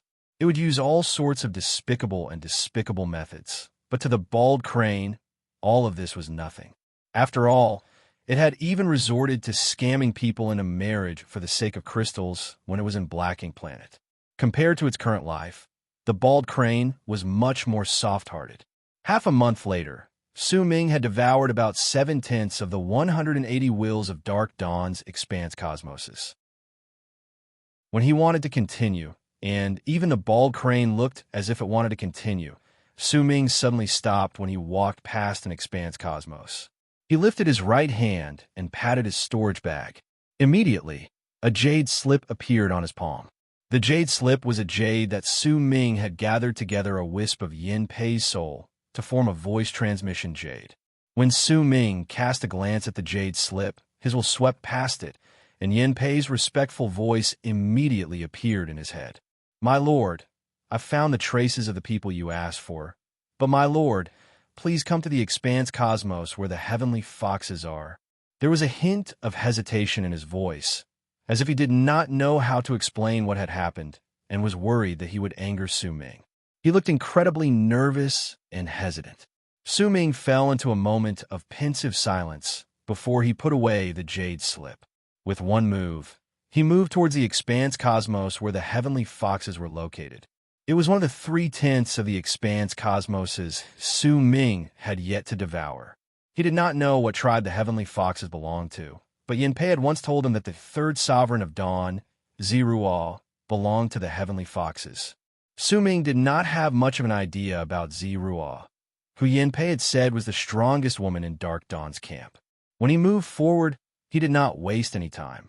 In just the time it takes for half an incense stick to burn, he had already moved through multiple expanse cosmoses and stepped into the expanse cosmos where the heavenly foxes were located. The moment he stepped into the expanse cosmos, Su Ming immediately frowned. The galaxy in this expanse cosmos was not black but pink. When all those who saw it, they would subconsciously feel warm, but that warmth did not mean that their bodies were truly warm. Instead, their blood would circulate faster, and a hint of heat would appear in their bodies. Su Ming found this feeling incredibly strange, but with his great level of cultivation and his great will, he did not think too much about it. After all, each expanse cosmos had their own differences, and Su Ming knew this. Almost at the instant Su Ming stepped into the expanse cosmos, long arcs charged towards him. When he cast his gaze over, he found that all of them were incredibly beautiful women. None of them were dressed in revealing clothes. Instead, they gave off a dignified air, and all of them were incredibly beautiful. Not a single flaw could be found on their bodies. As they approached, they formed 2 long lines in front of Su Ming. Each of the women held red lanterns high above their heads with a smile on their faces. causing the pink galaxy to be instantly filled with a rose-like feeling. It was incredibly dazzling, but there was also an indescribable ambiguity to it. Yet that ambiguity was incredibly faint. Those who harbored evil thoughts in their hearts would feel it incredibly strongly, but those with pure hearts would only find it incredibly beautiful. Su Ming was neither the former nor the latter. He frowned and stared coldly at the long path formed by the two lines of women. It extended to an unknown place. It did not matter whether they were beautiful or ugly. None of them could enter Su Ming's eyes. He did not feel anything strongly about it, because he had never had any experience in this area in his life. We, the heavenly foxes, greet Senior Su Ming. The women's chirping had a dignified air to them at that moment. They bowed to Su Ming together, and their voices were incredibly pleasant to the ears. They were soft, but not licentious. While they were respectful, there seemed to be a hint of unintentional teasing in their tones. Even Su Ming could not help but cast them a few more glances. When he heard their voices, he found them to be very comfortable, and the frown between his brows relaxed without his knowledge. "Senior, please come in. The tribe leader, Emperor Z, and Emperor Pei are all in front of us. They are bowing to this place to welcome you." When one of the women in the lead of the two groups of women spoke softly, she swept her gaze past Su Ming, and there was a pure look in her eyes. Su Ming nodded. Just as he was about to take a step forward, the other woman quickly knelt down and spoke softly. "Senior, would you like to sit in a sedan chair or walk?" The woman's voice was as clear as bells. When it reached Su Ming's ears, he felt as if there was a warm rain falling on his heart. A comfortable feeling rose in him without his knowledge, causing him to come to a halt and look over. "What do you mean by a sedan chair?" Su Ming asked faintly. Once he finished speaking, Su Ming was immediately stunned. More than 100 people from the two lines of women in front of him instantly gathered together. All of them placed their hands on the shoulders of the women in front of them, and in the blink of an eye, they formed the shape of a snake. They circled around each other and formed a snake rune. At the center of the snake rune was a soft seat formed by the bodies of a dozen something women. They formed an incredibly alluring sedan chair. "Senior, please get on the sedan chair." The woman who had spoken to Su Ming previously bowed slightly and spoke softly. Not a single hint of change could be detected on her face. She was as dignified as ever, as if this sort of sedan chair was only natural. "If you think too much about it, then it's not their fault, it's your fault." Su Ming fell silent. "Let's announce the number of lucky readers who gained fame tomorrow. It's already very late. As of then, there are already 50,000 people, but because we're late, we're practically the one with the lowest number of readers among all the authors. It's very awkward, and I'm a little embarrassed. Can we break 60,000? I'll bow 3 times to the base of your ears. Please do it, please do it, please don't be awkward, and I'll continue with the 3rd chapter tomorrow." Chapter 1436. If it had been a Su Ming from 1,000-something years ago, he would definitely have blushed at that moment. He might not have paid too much attention to the matters between men and women, but Su Ming had more or less understood some of the principles behind dual cultivation. However, at that moment, it would also be appropriate to say that Su Ming was an old monster. He might feel slightly awkward, but not a single hint of it could be seen on his expression. Once he swept his gaze past the sedan chair formed by the coquettish women, Su Ming swung his arm, took a step forward, and sat down on the seductive sedan chair. It was especially so under Su Ming's body, which was formed by the soft bodies of a dozen something women. When Su Ming sat down cross-legged, he immediately felt the softness under him. He did not bother himself with which part of the woman's body he was sitting on. Su Ming closed his eyes and started meditating and exercising his breathing. When Su Ming sat down, scorn immediately appeared in the bald crane's eyes. It flew over unwillingly and sat down beside him. There was a picky look on its face, and once it looked around, the scorn on its face became even stronger. "They're just a bunch of flesh. What's there to show off? Ha ha, when I grow fur, I'll definitely look better than them." The bald crane mumbled a few words, then patted a protruding spot on a woman's body with its claw. So soft, but so ugly. There's no fur on my entire body. So ugly, so ugly. Ah, when will I be able to meet a beautiful female crane who can fly with me? As the bald crane lamented, it instinctively pinched itself, and scorn and disdain continuously appeared on its face. Su Ming did not pay attention to the bald crane's actions. As the sedan chair beneath him moved, a fragrance wafted into his nose, and the two groups of beautiful women lifted Su Ming and moved into the distance. In the beginning, Su Ming found it hard to get used to it, but soon he opened his eyes. With a calm expression, he sat on the sedan chair and looked at the pink galaxy around him. Before long, he decided to stop meditating and instead leaned against the sedan chair. A woman immediately sat up obediently behind him and used her back to support his body. This sort of treatment and enjoyment was something Su Ming had never experienced before in his life. In fact, as he leaned against the wall, many small hands immediately stretched out from around him and pressed down gently on his body. This sort of feeling, if Su Ming did not have enough willpower, he might have also been momentarily dazed. Even the bald crane enjoyed the same erotic treatment as Su Ming, but it was rather small, which was why when the small hands caressed it, the bald crane's body was submerged in the flesh it had looked down on previously. Su Ming did not reject this sort of enjoyment. His personality was ever-changing, and he always did as he pleased. There were not too many things that held him back. Since he was already on the palanquin, he did not intend to pretend to be sanctimonious. However, he would not do anything out of line either. After all, he did not know what sort of action would be considered out of line. He just leaned against the wall and simply allowed the sedan chair to move faster. When about an hour passed, Su Ming saw a gigantic circle of light in front of him. That circle of light was circular, and it shone with pink light. As it spread out, a woman dressed in a pink chiffon dress appeared in it. The woman's appearance was enough to instantly attract all gazes. In fact, at the instant she appeared, even the large number of beautiful women surrounding Su Ming became dull. It was as if they were compared to normal women. They were like bright moons, but compared to the woman in pink, they were like fireflies. The woman in pink was tall and slender. She did not have any curves that were too shocking, but there was a hint of weakness about her, causing all those who saw her to be unable to help themselves from wanting to love her. A purple crystal shard adorned the center of the woman's brows. As she smiled sweetly, an indescribable charm seeped out of her, causing all those who saw her to be unable to forget her for the rest of their lives. The woman's beauty was manifested in her white wrists wrapped in a thin veil.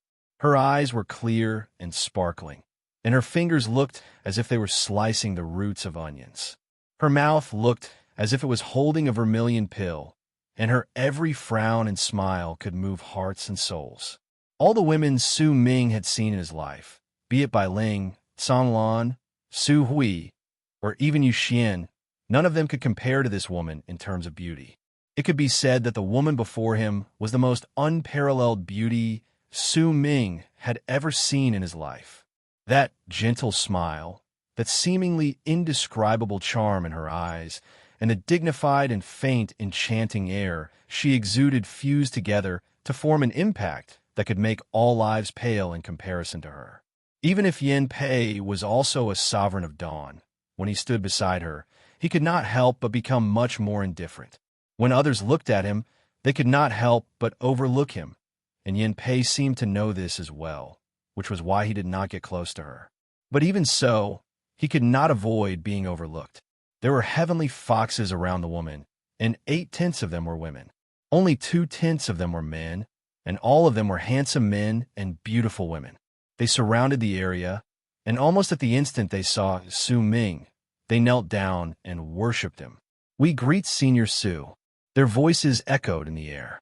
The woman in pink smiled sweetly and took a step forward.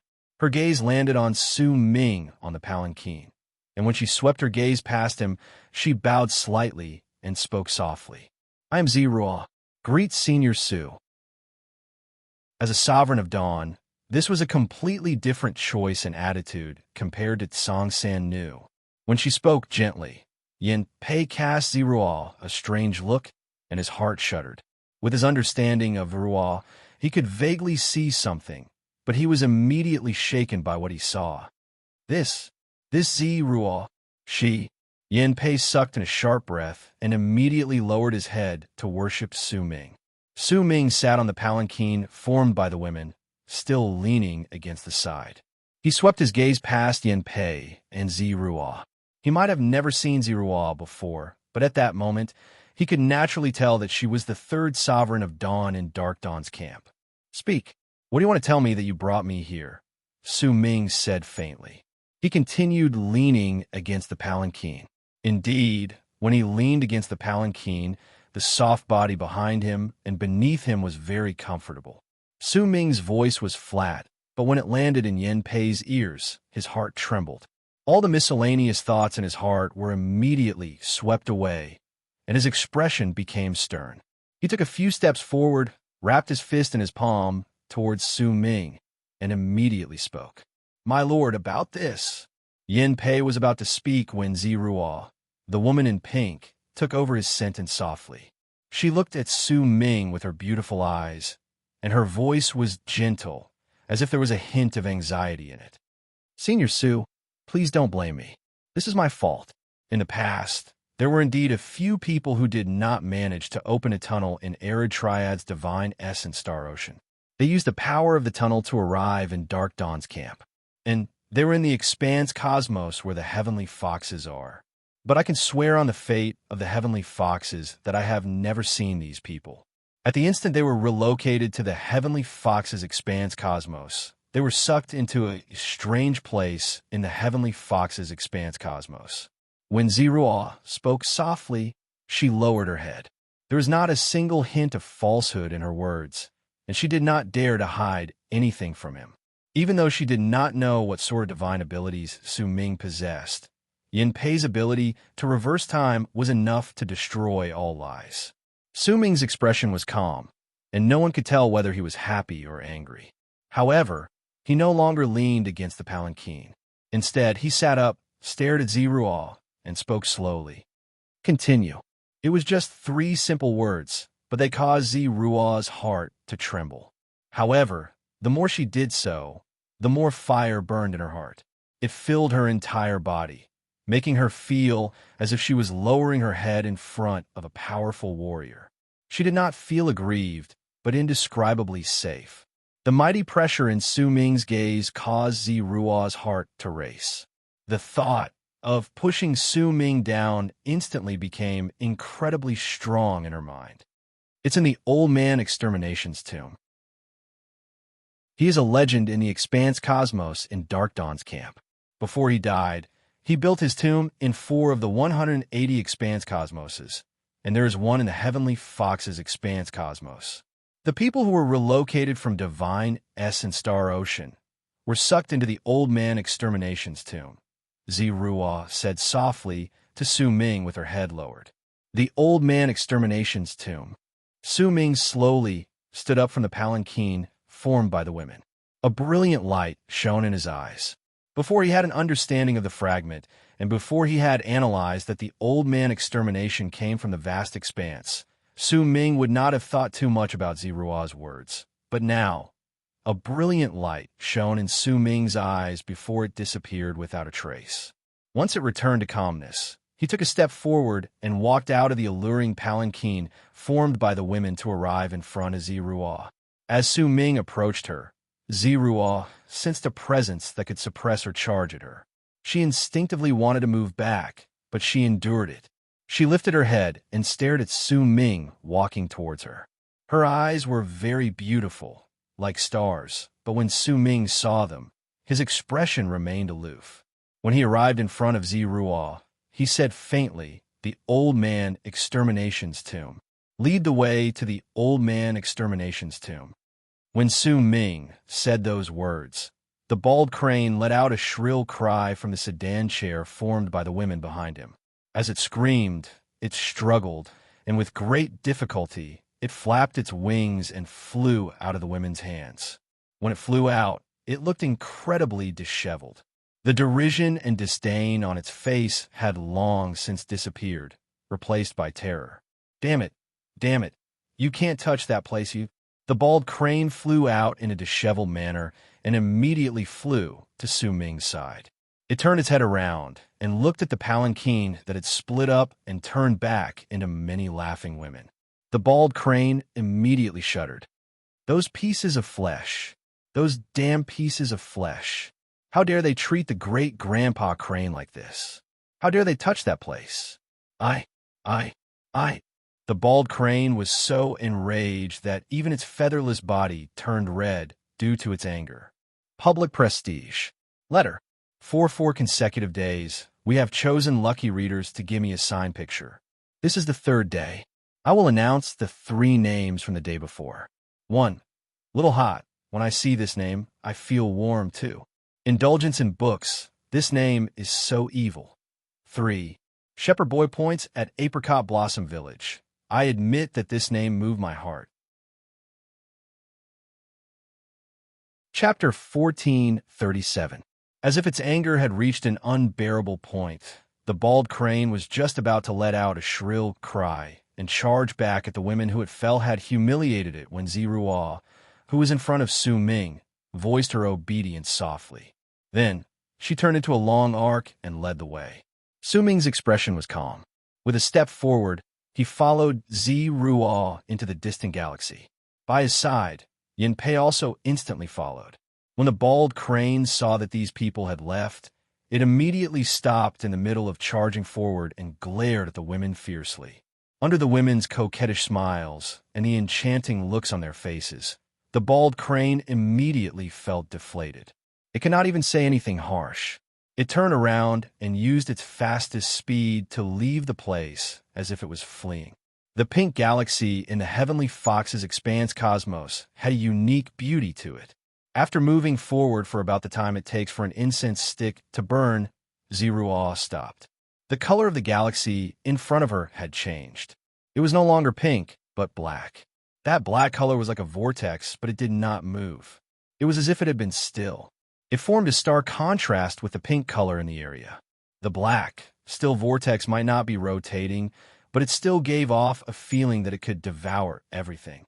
In fact, when a person's gaze landed on it, they would feel as if they were about to be sucked away, causing them to feel as if the black, still vortex was distorting. In truth, the vortex was not distorting. What was distorting was the people's gazes. A faint presence filled the vortex. Even Ziruo and Yin Pei could not detect it. Only Su Ming could. At the instant his gaze landed on the vortex, he immediately sensed its existence. I knew it. Su Ming's pupil shrank in a barely noticeable manner. That presence was very unique. It did not belong to harmonious Morris Alba, but the vast expanse. That presence came from the vast expanse. There's the presence of the vast expanse in the vortex. The function of a vortex is... Su Ming observed it carefully and frowned. He could not tell what its function was, but he was certain that it was definitely not Old Man Extermination's tomb. Su Ming stared at the vortex and asked Ziruo by his side, "There are 4 of these tombs?" "There are indeed 4, but for some reason, 2 of them have disappeared from their expanse cosmoses. One of the remaining 2 is here, and the other is in Tiger Cage's expanse cosmos," Ziruo quickly said. Su Ming remained silent for a moment. He took a step forward, but just as he was about to step into the vortex to see what was going on, Ziruo gritted her teeth and immediately took a few steps forward. "Senior Su, please wait.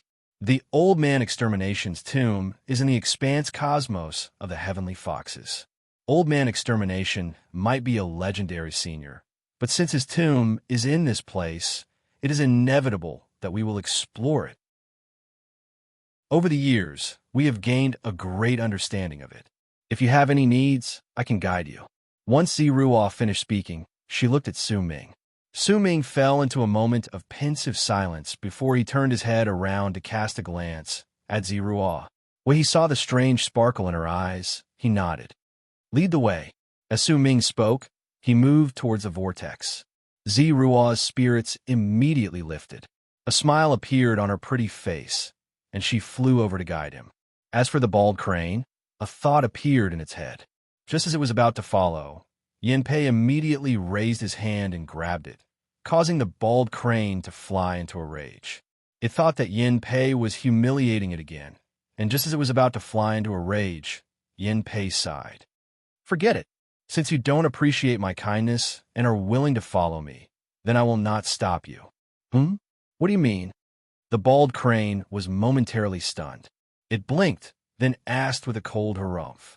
Yin Pei stared at the bald crane and said with a profound tone, "Can't you tell that Ziruo is the one who asked to follow us? So what? If she wants to follow us, then so be it. Why is she the only one who needs to follow us, and not me? I'm telling you, little Yin Zi, there might be quite a lot of crystals hidden in this ancient tomb." The bald crane laughed coldly and spoke in disdain. Just as it was about to turn around and follow Yin Pei let out a long sigh again. This sigh immediately caused the bald crane's hair to stand on end. It turned around and glared at Yin Pei again. "Damn it. What are you shouting for, old ghost? If you want to say something, then say it directly. I don't have the time to let my imagination run wild. Ziruo is a beauty. She asked to follow us on her own, and our master did not reject her. Say is there." Yin Pei sighed in his heart and began to explain in detail.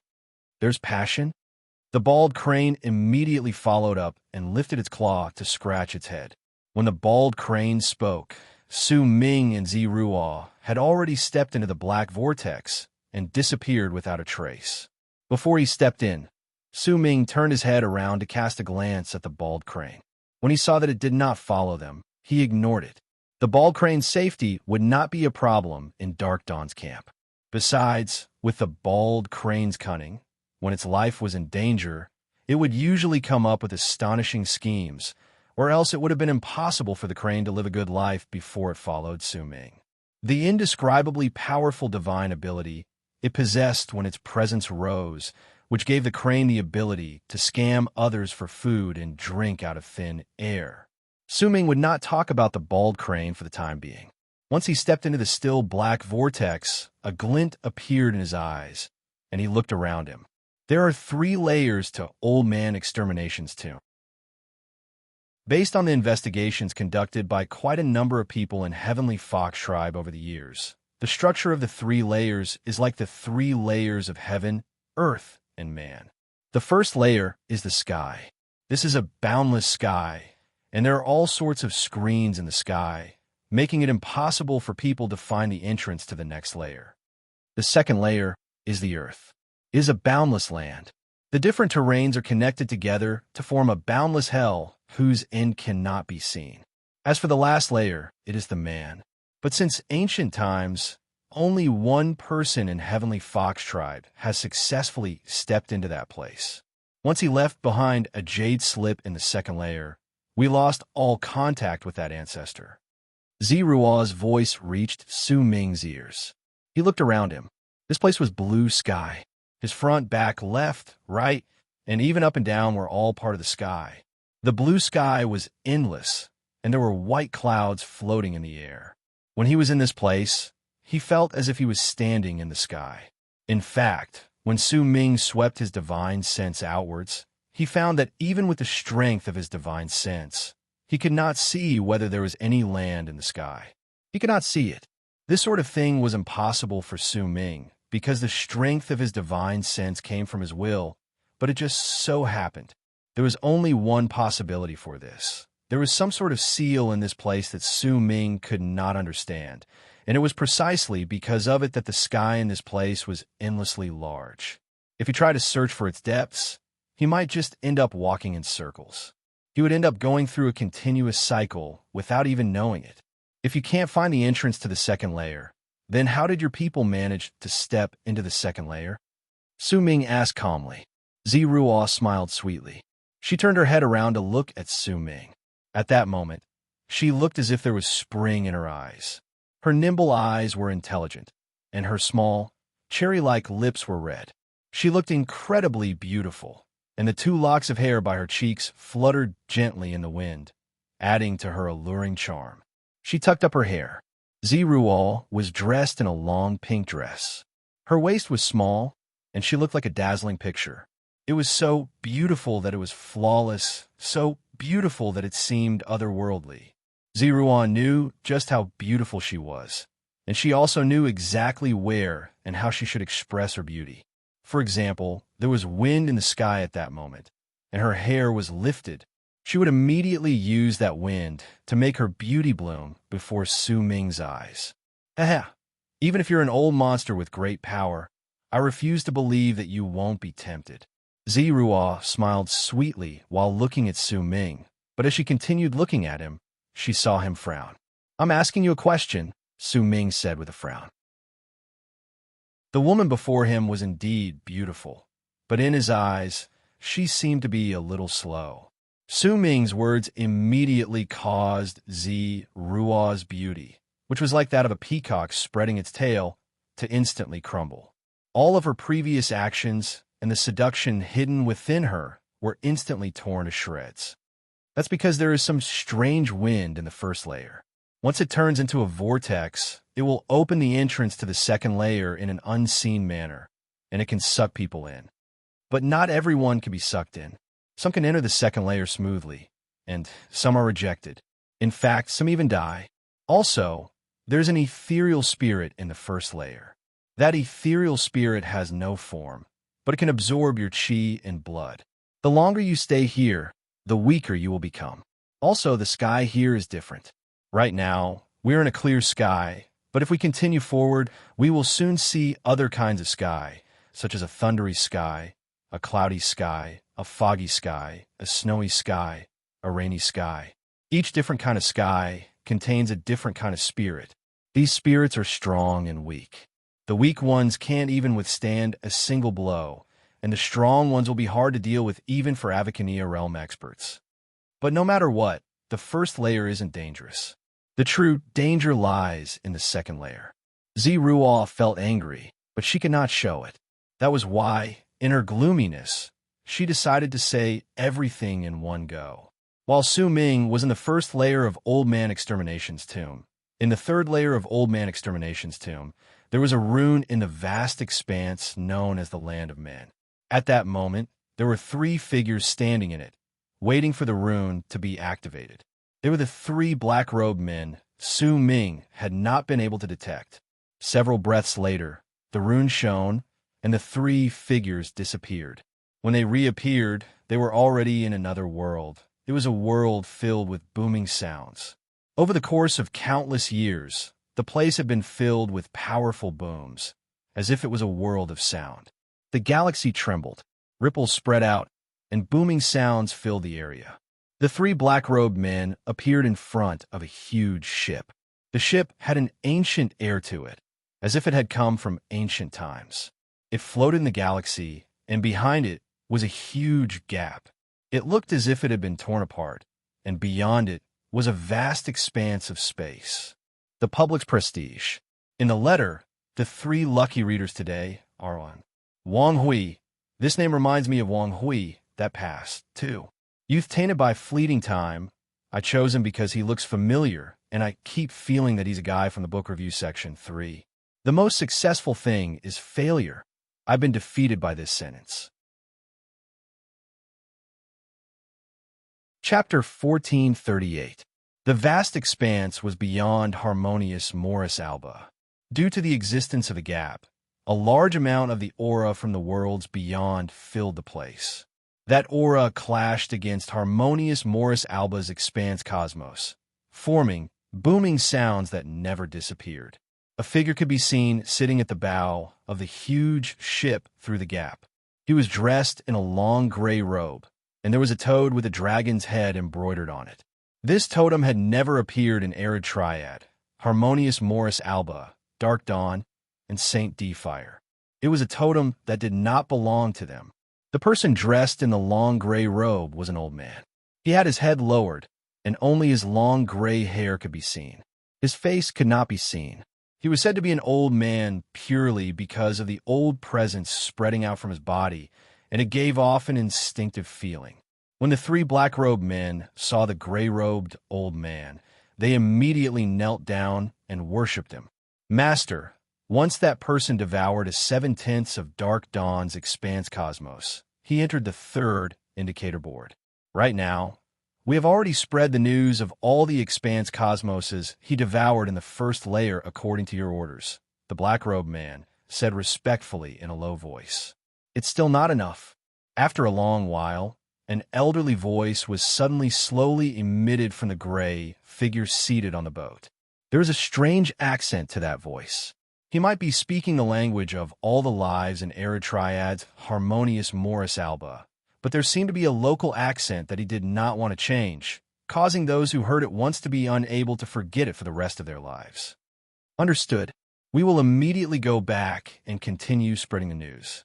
As for Saint Defire, I will disguise myself as this person and devour the wills of the expanse cosmoses in Saint Defire's camp.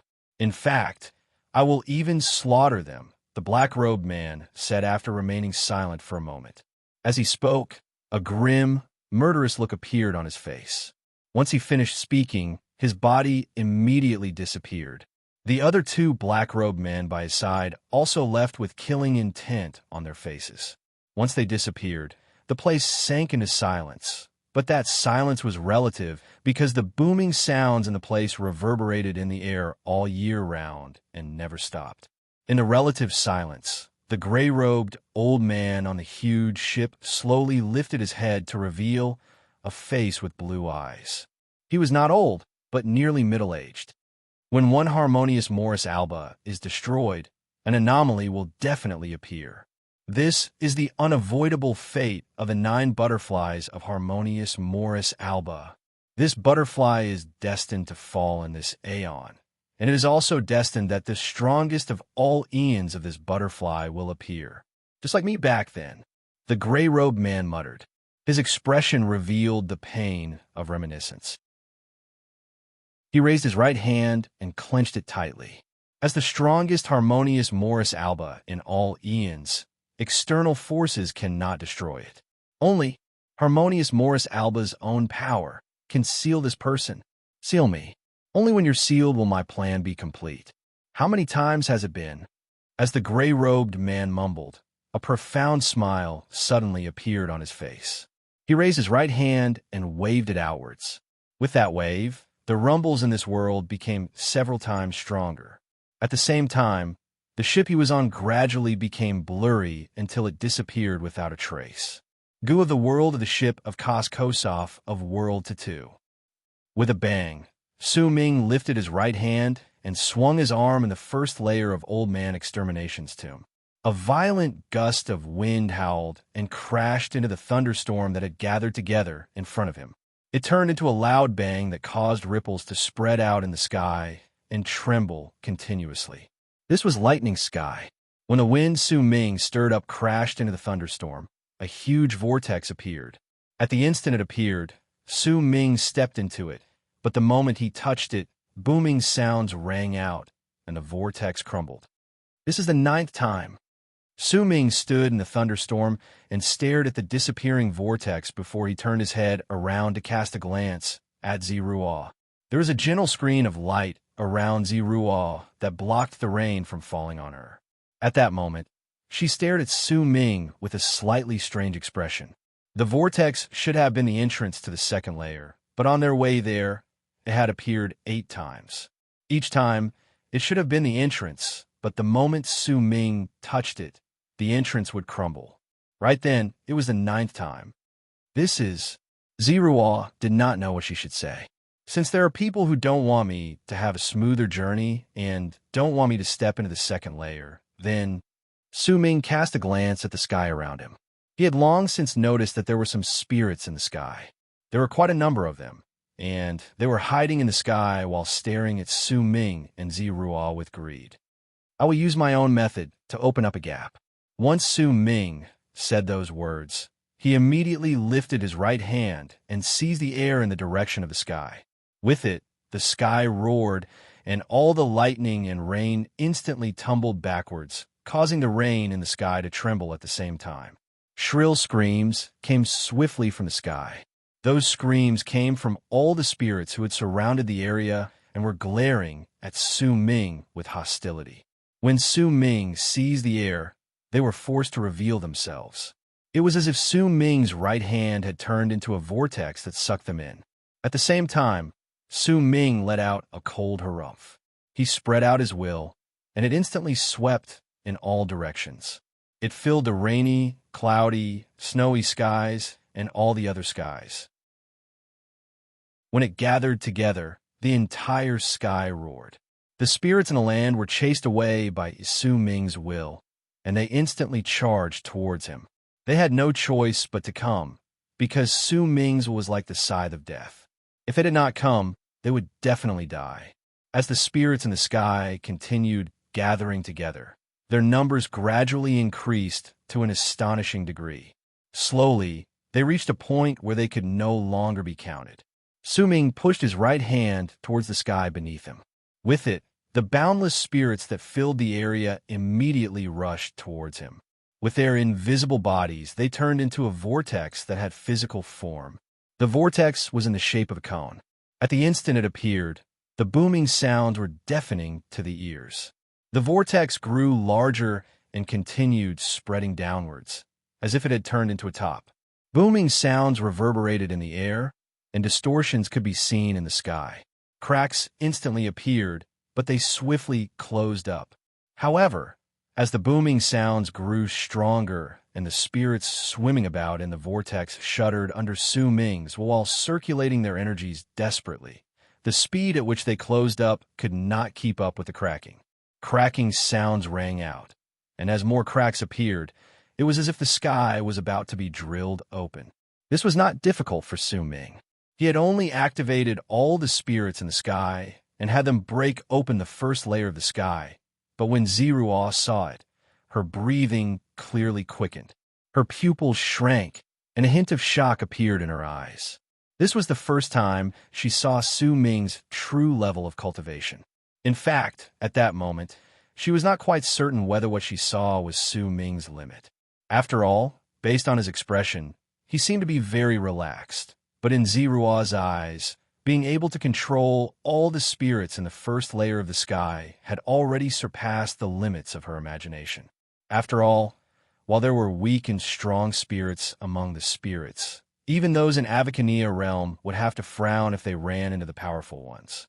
Yet right then, when she cast her gaze over the area, she found that there was no end to the spirits, and there were quite a number of them who were strong, but not a single one of them dared to go against Su Ming's will. All of them swam about in a frenzy to obey him and drive the vortex to become even sharper. This was enough to tell that Su Ming's strength had terrified them and made them tremble, but this was not Su Ming's limit. The impact on Ziruo was incredibly great, causing her breathing to quicken. When she looked at Su Ming, the desire in her heart to push him to the limit reached its peak. She gave up on seducing him, because the previous events had already proven that this method was useless.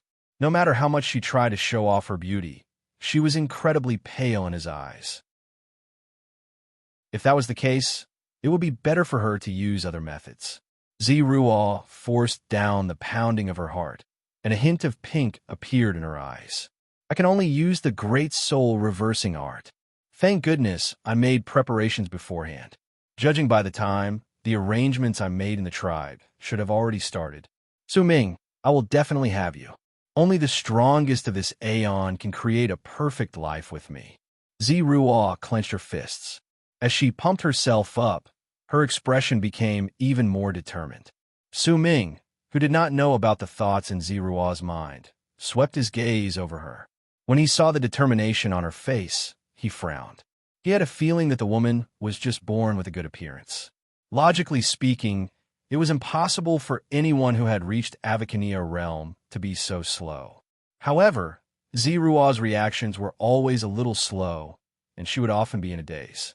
Right then, she was strangely determined. If she wanted to kill him, Su Ming would have instantly noticed it. But no matter how he looked at her, she did not seem to want to kill him. Because of that, Su Ming no longer bothered with her. He shifted his gaze back to the vortex, and it suddenly let out a bang. The cracks that filled the area instantly increased by quite a large amount. When booming sounds grew louder, a huge gap was drilled open by the spinning top in the vortex. At the instant the gap appeared, Su Ming swung his arm, and the vortex instantly spread out. The countless spirits in it scrambled to scatter in all directions. Su Ming took a step forward and charged toward the gap. Ziruo quickly followed him. The two of them turned into two long arcs that instantly disappeared into the gap and stepped into the second layer of Old Man Extermination's tomb, the Earth Layer. At the instant Su Ming stepped in, he did not look around him. Instead, he lifted his right hand and seized the air in the direction of the gap above him.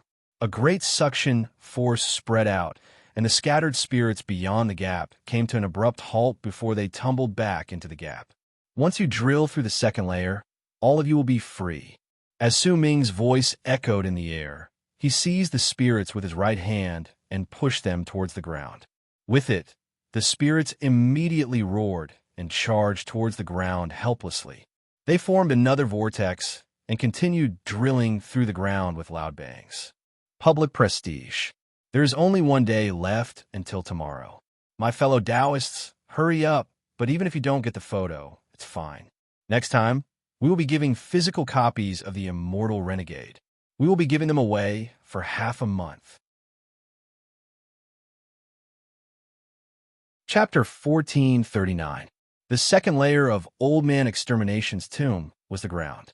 The ground there was the same as the ever-changing sky. There were all sorts of terrains. There were mountains, plains, abysses, rivers, lakes, and even oceans.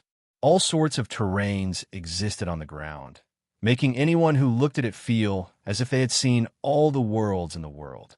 A volcano erupted in the distance. When magma flowed, black fog spread through the area. The place where Su Ming had descended was where a volcano had erupted. Su Ming did not bother himself with the volcano. He pushed his right hand against the ground, and the spirits charged towards the ground with a howl. They turned into a vortex, and, as they spun rapidly, they touched the ground like an awl, causing the ground to tremble. Cracks instantly appeared on it. To Su Ming, he did not need to know how to enter the next layer. He would use his own method to break through all the barriers. There were not many people in the world who could do this, and Su Ming had the right to do so. As the strongest of his Aeon, Su Ming had learned far too many secrets. He might have been confused about the future, but he did not show a single hint of respect. Instead, his fighting spirit burned in him. At that moment, the ground trembled. Cracks spread out rapidly, and loud booming sounds reverberated in the air. Su Ming stood on the volcano. From the moment he appeared, the volcano no longer continued erupting. It was as if Su Ming's appearance had caused the volcano to not dare erupt. In fact, the countless ferocious beasts living in the second layer hid themselves while shuddering. They did not dare to reveal even a hint of their presences. Su Ming's descent brought an incredibly mighty pressure to the ferocious beasts, causing them to feel the threat of death. In just the time it takes for half an incense stick to burn, a shocking boom spread through the area. The ground trembled, and a huge gap appeared. At the instant it was formed, a vast presence spread out from it. At the instant Su Ming sensed it, his pupils shrank. That presence contained a powerful will that did not belong to harmonious Morris Alba. It was in disarray, and if Su Ming had not seen it with the art of time, he would have found it difficult to recognize that this presence belonged to the endless vast presence beyond harmonious Morris Alba. Su Ming stared at the gap. After a moment of pensive silence, he swung his arm and stepped in. When he reappeared, he was in the third layer of Old Man Extermination's tomb. Almost at the same time, Su Ming stepped in, Zero gritted her teeth, and also stepped into the gap. This was the third layer of Old Man Extermination's tomb, and it was also the final layer. It was also the place where the relocation rune was located. There was a vast expanse around it, and it looked boundless. It gave Su Ming an incredibly familiar feeling. It was incredibly similar to the one he saw with the Art of Time. However, there were also differences. Harmonious Morris Alba's presence was contained in this vast expanse, which was why it was not the true vast expanse. Clearly, This was a place where the two worlds converged. This made Su Ming remember the murals he had seen in the dilapidated hall in Viridian God's expanse cosmos when time flowed back. The former Viridian God had also stepped into Old Man Extermination's tomb and was relocated from the relocation rune in the third layer. He had personally seen the gap in space and Old Man Extermination coming from the vast expanse beyond it. If that's the case, then this so-called Old Man Extermination's tomb should have appeared before Old Man Extermination came. But why? Did Ziruo say that Old Man Extermination was the one who built it? And there are 4 of them. Su Ming frowned and looked at Ziruo, who had followed him. She had followed him all the way, but she had not shown anything out of the ordinary. Even if she was familiar with the place, with the method Su Ming had used to clear the first 2 layers, there was no need for anyone to be familiar with the place. Su Ming thought that Ziruo was a little slow, but in truth, she was very intelligent. When she saw Su Ming's gaze, she immediately understood what he was thinking. She knew that she had indeed not shown anything on the way, and if this continued, Su Ming might not let her continue following him. If I want to push him down, I must first let him know of my abilities. Ziruo did not wait for Su Ming to speak. With a glint in her eyes, she lifted her hand, formed a seal, and pointed forward. With it, the shape of a fox appeared behind her. It was a white fox, and at the instant it appeared, it lifted its head, threw its head back, and let out a roar. As it roared, a white thread appeared in front of Ziruo. As it twisted, it spread out, and soon it turned into a circle. At the same time, the white fox continued roaring, and its tails instantly turned into 2, then 3, 4, 5. When 9 tails appeared behind the white fox, 9 white threads also appeared in front of Ziruo. They intersected with each other and spread out to form a rune. Immediately after, the rune shrank and turned into a white ball of threads the size of a fist. At the same time, 9 rays of white light shot out in a flash and spread through the endless space in the area. After some time, when the light disappeared, the white ball of threads instantly swelled up. In the blink of an eye, it was already several dozens of feet big. Su Ming watched the rune expand from the moment it appeared, and a pensive look appeared on his face. The white threads that formed the rune seemed to be a part of the laws in the land. This sort of divine ability that could extract laws no matter where it had its own mysterious aspects. This is the inborn divine ability of the heavenly foxes. Senior, please take a look. Ziruo's face was slightly pale. Clearly, it was not easy for her to execute this sort of divine ability in this place. As she spoke, Ziruo lifted her hand and pointed at the rune formed by the white threads in front of her. With it, the rune that was several dozens of feet big immediately shuddered. When it distorted again, it turned into what seemed to be a 3D picture. The edges of the picture were its borders, and at the center was a ball of white light. Around it was a hazy layer of fog. This was not a rune, but a blueprint of the 3rd layer. The heavenly fox's divine ability allowed them to reveal any place in front of them in this manner, and Ziruo was pointing at the white dot at the center of the blueprint. Almost at the instant Ziruo pointed at it, the blueprint that was several dozens of feet big was enlarged again. As it continued enlarging, the white dot at the center became clear. It was a rune. "It's here," Su Ming suddenly said. Ziruo nodded. She lifted her hand and pointed at the enlarged rune at the center. Immediately, Su Ming noticed a relocation power appearing around him. The moment it appeared, it spread through the area, and with a bang, it devoured Su Ming and Ziruo. When Su Ming appeared again, there was an ancient rune under his feet. Ziruo stood beside him, and her face was even paler. It could be said that she was the one in charge of this layer. She had first executed her race's divine ability to simulate the blueprint of the place, then relocated Su Ming. This sort of art that could be used in any expanse cosmos was rare, even for Su Ming. He nodded at Ziruo, and a hint of praise appeared on his face. Then, he lowered his head to observe the ancient rune under his feet. He did not know that once Ziruo noticed the praise on his face, It immediately lifted her spirits. That feeling was as if she had eaten some medicinal core that provided great nourishment. Zirua's heart was filled with excitement, as if obtaining Su Ming's praise was already the first step to success for her. Sooner or later, I will definitely push you down. Zirua clenched her fists and swore in her heart. She had already made quite a number of such oaths on the way here, and her heart became even more determined. When Zirua saw Su Ming observing the rune under his feet, she cast a glance at it and said gently, "This is a long-distance relocation rune. It should have existed for at least tens of thousands of years. Do you understand runes?" Su Ming lifted his head and cast Zirua a glance. "I know a thing or two." Zirua might have said that, but there was a hint of confidence on her face. When Su Ming saw it, he felt that the woman before him might be a little slow, but there was something cute about her. "Tell me about it." Su Ming stared at Zirua. He had to admit that he was not skilled in runes, and he was not as skilled as Hu Zi, but judging by the woman's confidence, she seemed to be very confident. There are many types of runes, and relocation runes are a rather unique type among them. But no matter what kind of relocation rune it is, its only use is relocation.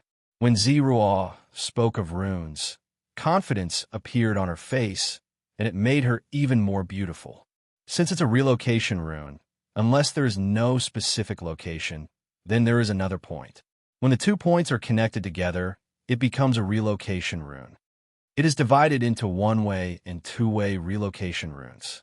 You can tell from the structure of the rune that no matter how complicated a relocation rune is, it is complicated to hide whether the relocation rune is a two-way relocation rune or not. Look at this rune. It might be ancient and complicated, but in truth, based on the circuits, you can tell that this is a two-way relocation rune. Look at the structure of the rune. The person who set it up in the past tried to cover it up. He used complexity and excess to hide the truth, but in truth, the relocation rune should be While Zirua looked at the rune, she suddenly stopped speaking. This is an interface rune. This relocation rune will relocation the people in it to another expanse cosmos. This is strange. This expanse cosmos doesn't belong to Dark Dawn, Saint D-Fire, and neither does it belong to Arid Triad. Zirua frowned. When she mumbled to herself, a glint appeared in Su Ming's eyes. Activate the rune.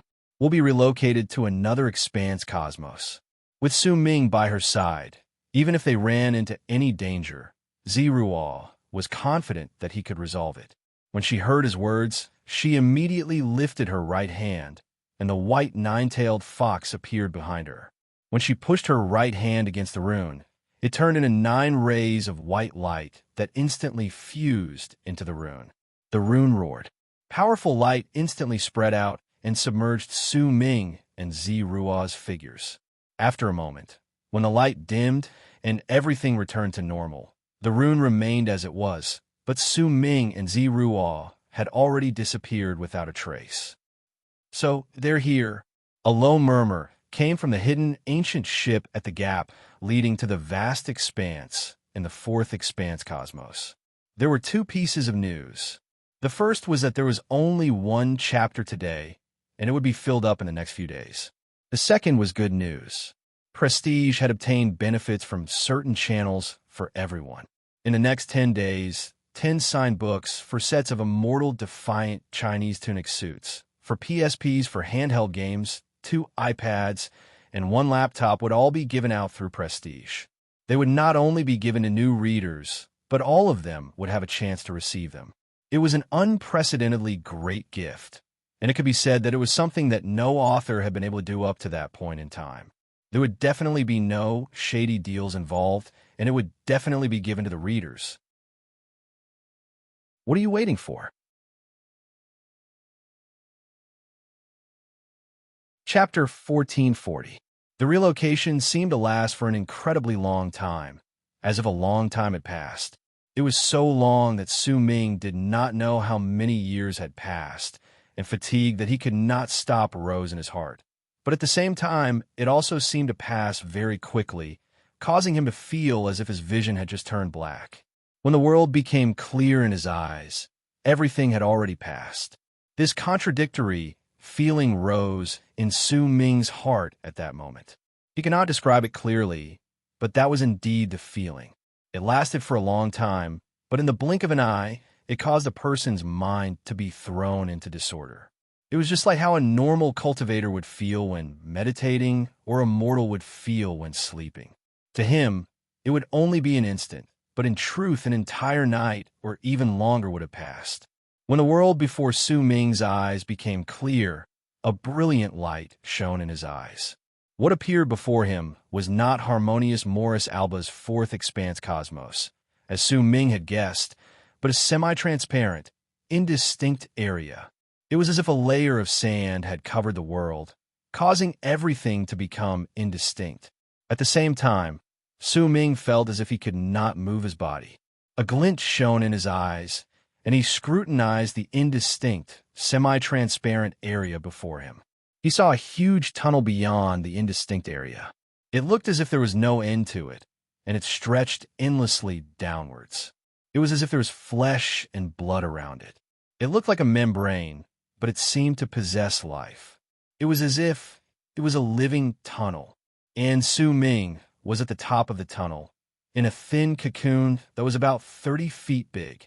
It was a cocoon that seemed to have been frozen on the wall of the tunnel. It did not seem to have been formed for a long time, which was why it was semi-transparent. From the outside, Su Ming could clearly see Su Ming inside, but when he looked at the world outside, it was as indistinct as before. When Su Ming swept his gaze across the area, he saw Zi Ruo frozen in a cocoon that was about 10 feet big on the wall of flesh not too far away. At that moment, Zi Ruo's eyes were tightly shut, and she was unconscious. Even with that relocation rune, I managed to arrive here. A freezing glare shone in Su Ming's eyes. The relocation rune might be strange, and this place might be terrifying, but to Su Ming, with his level of cultivation, there was no place that he could not go to. The cocoon might have frozen Su Ming's body to the wall of flesh in the tunnel, but as a freezing glare shone in his eyes, he moved slightly, and cracking sounds immediately echoed around him. Cracks immediately appeared on the cocoon around him, and as it shattered inch by inch, it crumbled into pieces. Su Ming took a step forward and walked out of the shattered cocoon. He stood in the tunnel and looked around him coldly. With it, Su Ming spread his will outwards, and his expression gradually changed. When Su Ming was in the cocoon, the area around him had been indistinct. At that moment, when he walked out of the cocoon and looked around him again, everything became incredibly clear. He could clearly see thousands of gigantic cocoons in the tunnel that looked like a wall of flesh. The smaller cocoons were 100-something feet big, and the bigger ones were hundreds of feet big. They surrounded the wall of flesh in the tunnel, and at first glance they looked like lumps and cysts, giving off a chill that did not run down people's spines. There was a person in each cocoon, but when Su Ming looked at them, as if his gaze could pierce through them, he found that the person in each cocoon was a mummy. All their flesh, blood, and essence had been sucked dry by the wall of flesh in the tunnel. It was as if the tunnel had been able to exist for so long, because it was continuously absorbing the essence of the people who were once alive. Besides, Su Ming kept getting a strange feeling from the corpses in the cocoons. He could not tell what it was exactly. It was as if there was a thin layer of paper between them, and before he pierced through it, he would not be able to know what was behind the paper. A cold glare shone in Su Ming's eyes. He lifted his right hand and seized the air in the direction of the cocoon where Ziruo was. With it, cracking sounds immediately reverberated in the air. An invisible hand manifested and seized the cocoon before yanking it out of the wall of flesh in the tunnel. With a light squeeze, the cocoon was reduced to ashes with a crack, revealing Ziruo, who had fallen unconscious with her eyes closed.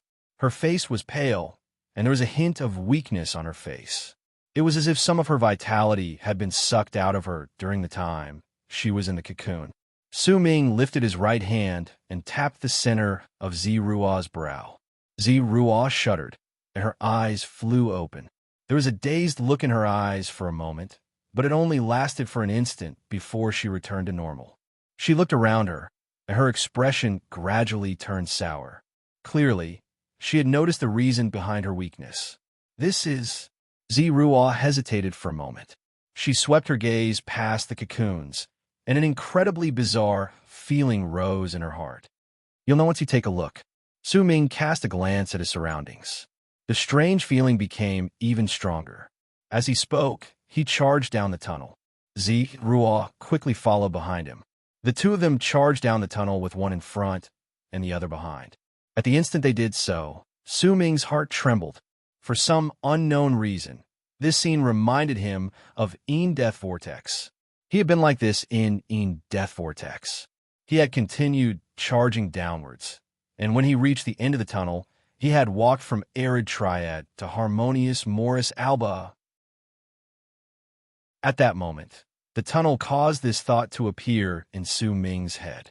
Once it appeared, it spread out in Su Ming's heart, and he could not stop it. It seemed to have fused with the strange feeling that had existed in his heart since a long time ago, causing Su Ming to suddenly come to a halt as he moved forward. He no longer descended, but his expression changed rapidly as he analyzed all the possibilities in his head. Death Vortex might be a vortex, but in truth, it's also a tunnel. However, its structure is that of a vortex, and the structure of this place is similar to a flesh tunnel. There are expanse cosmoses all around Death Vortex, and there are cysts and cocoons on the flesh walls of the tunnel.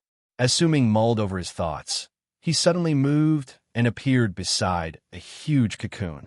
He lifted his right hand and shot it through the cocoon. He stretched his hand inside and touched the center of the mummy's brows. After some time, Su Ming slowly pulled back his right hand. A wisp of faint green aura floated out from the tip of his finger, but it soon disappeared without a trace. However, Su Ming could sense a familiar presence from that faint green aura. It was Death aura. The aura from Death region might be slightly mixed up, but it was only because the mummy came from a race Su Ming was unfamiliar with. In truth, no matter which race he was unfamiliar with, all of them had one similarity: Death aura. As long as it was a life form in the Death Vortex, they all had the same Death aura. It did not matter whether it was the Berserkers or the other races in the past. When Su Ming stared at his finger that did not have any aura spreading out from it, his pupils shrank slightly. With one move, he appeared in another huge cocoon. He still lifted his right hand and shot it through the cocoon.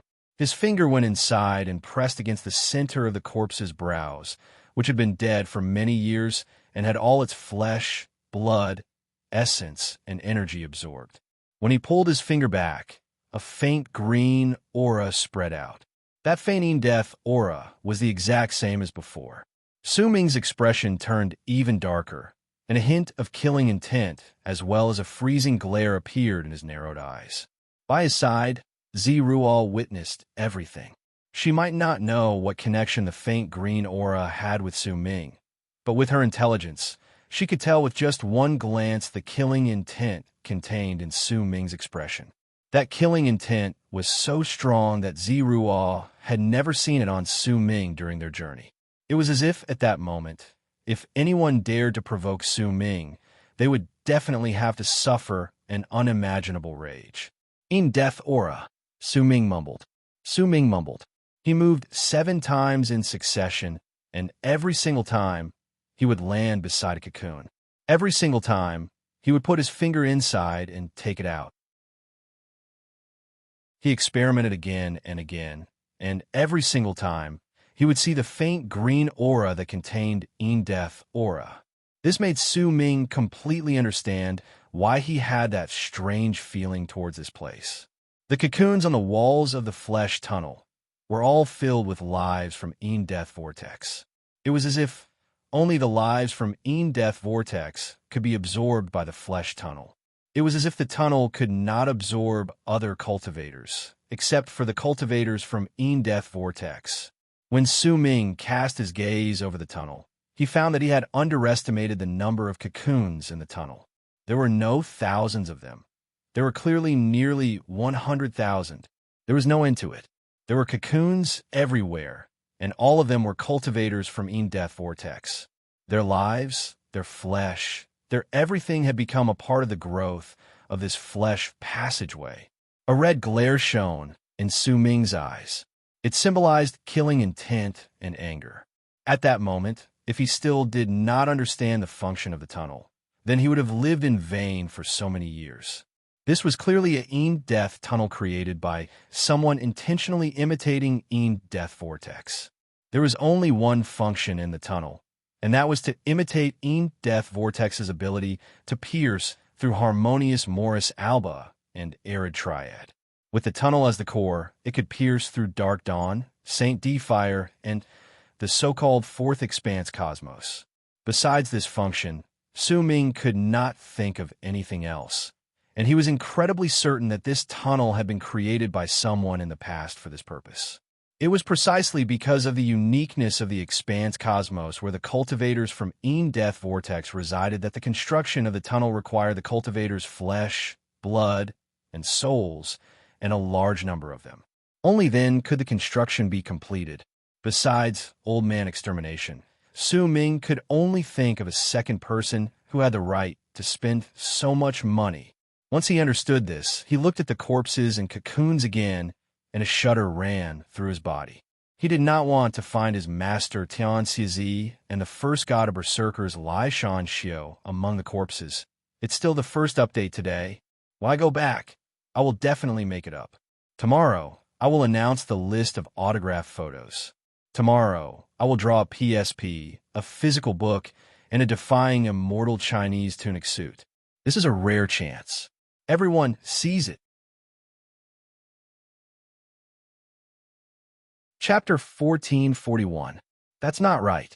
A glint appeared in Su Ming's eyes. When he swept his gaze past the cocoon, a hint of hesitation suddenly rose in his heart. If the cultivators in the cocoons in the tunnel were all cultivators from Death Vortex, then how would Ziruo be able to explain it? When she was relocated, she was also bound in the cocoon. By the looks of it, some of her life force had been sucked out of her. Su Ming turned his head sideways to cast a glance at Ziruo. He did not voice the question in his heart. When he looked at her, he found that her face was pale, and she was looking around herself with a dazed look on her face. With Su Ming's experience, no matter how much of a schemer a person was, he would still be able to see some clues. However, he did not see any sort of scheme in Ziruo. She might have been scheming, but she had not done anything that was out of line. More importantly, Su Ming did not sense any danger from Ziruo.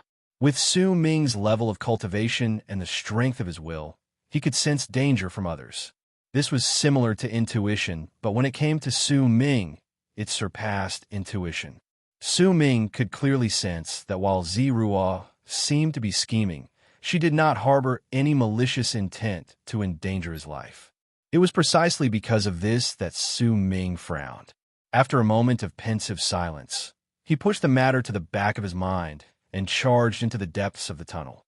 Wherever he went, his will would spread out and fuse into each cocoon to search for a familiar figure.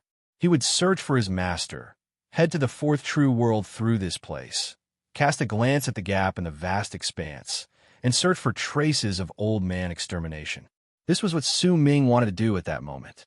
As for the other trivial matters, Su Ming did not want to spend too much effort on them.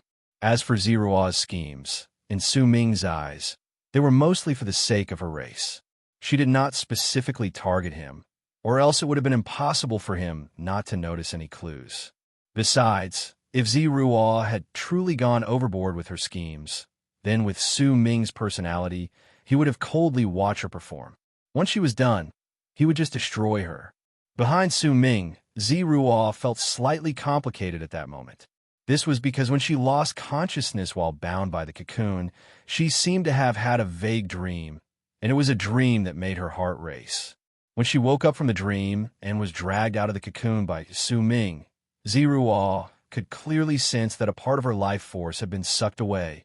And besides her life force, there was also the inborn power that belonged to the Heavenly Foxes. She could even feel that the method she had set up in the Celestial Fox clan had been perfectly executed by the clan when she was having that dream. This place is the Old Man Extermination's tomb. We heavenly foxes have been worshipping and observing it for many years. In truth, the tunnel in this place was discovered many years ago, but this has always been the greatest secret of our race. No outsider knows about it, and even among our people, there aren't many who know about it. The flesh tunnel originally repels other presences, but over the years, we've been making arrangements in the tunnel all year round.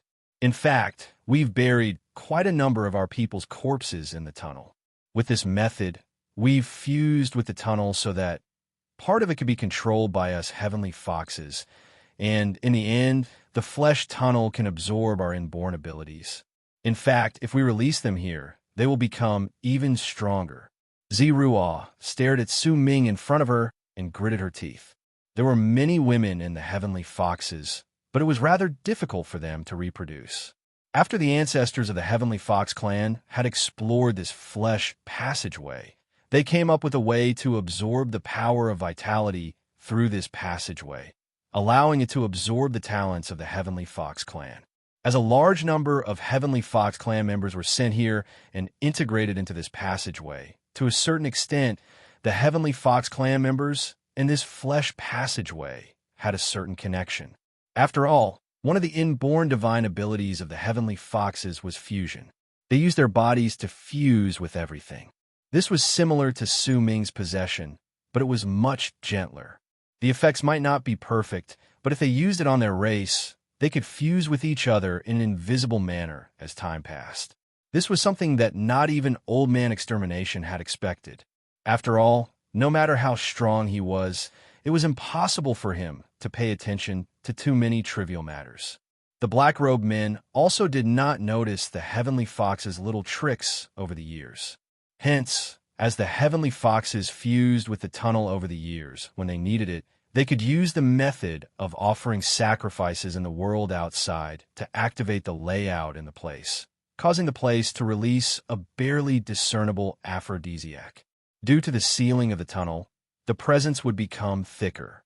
When it reached a certain level, the men and women of the Heavenly Foxes would lose consciousness and their passion for life would erupt from them. Then, they would be sealed in passion for months or even years.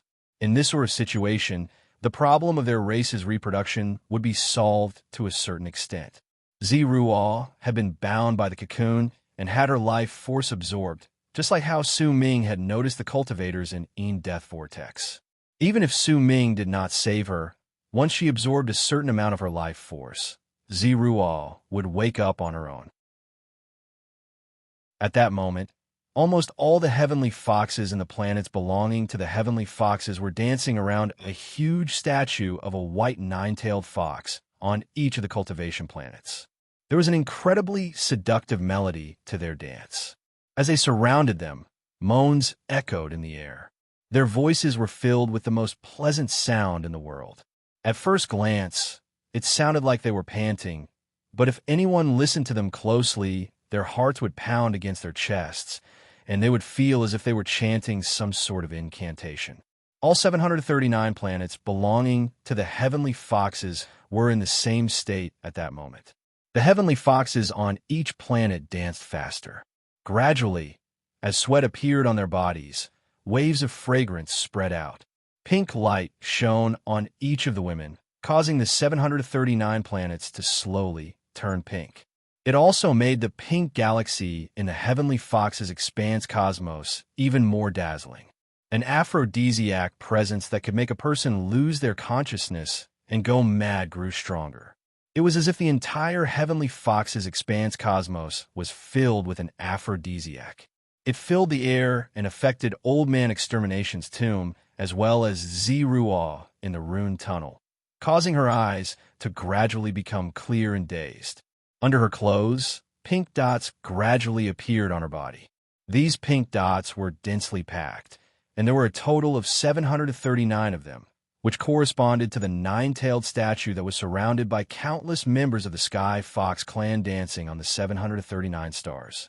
The statues were continuously absorbing the presence from all the Heavenly Foxes, and with a unique method, they gathered on Ziruo's body, causing her skin to slowly no longer be pale.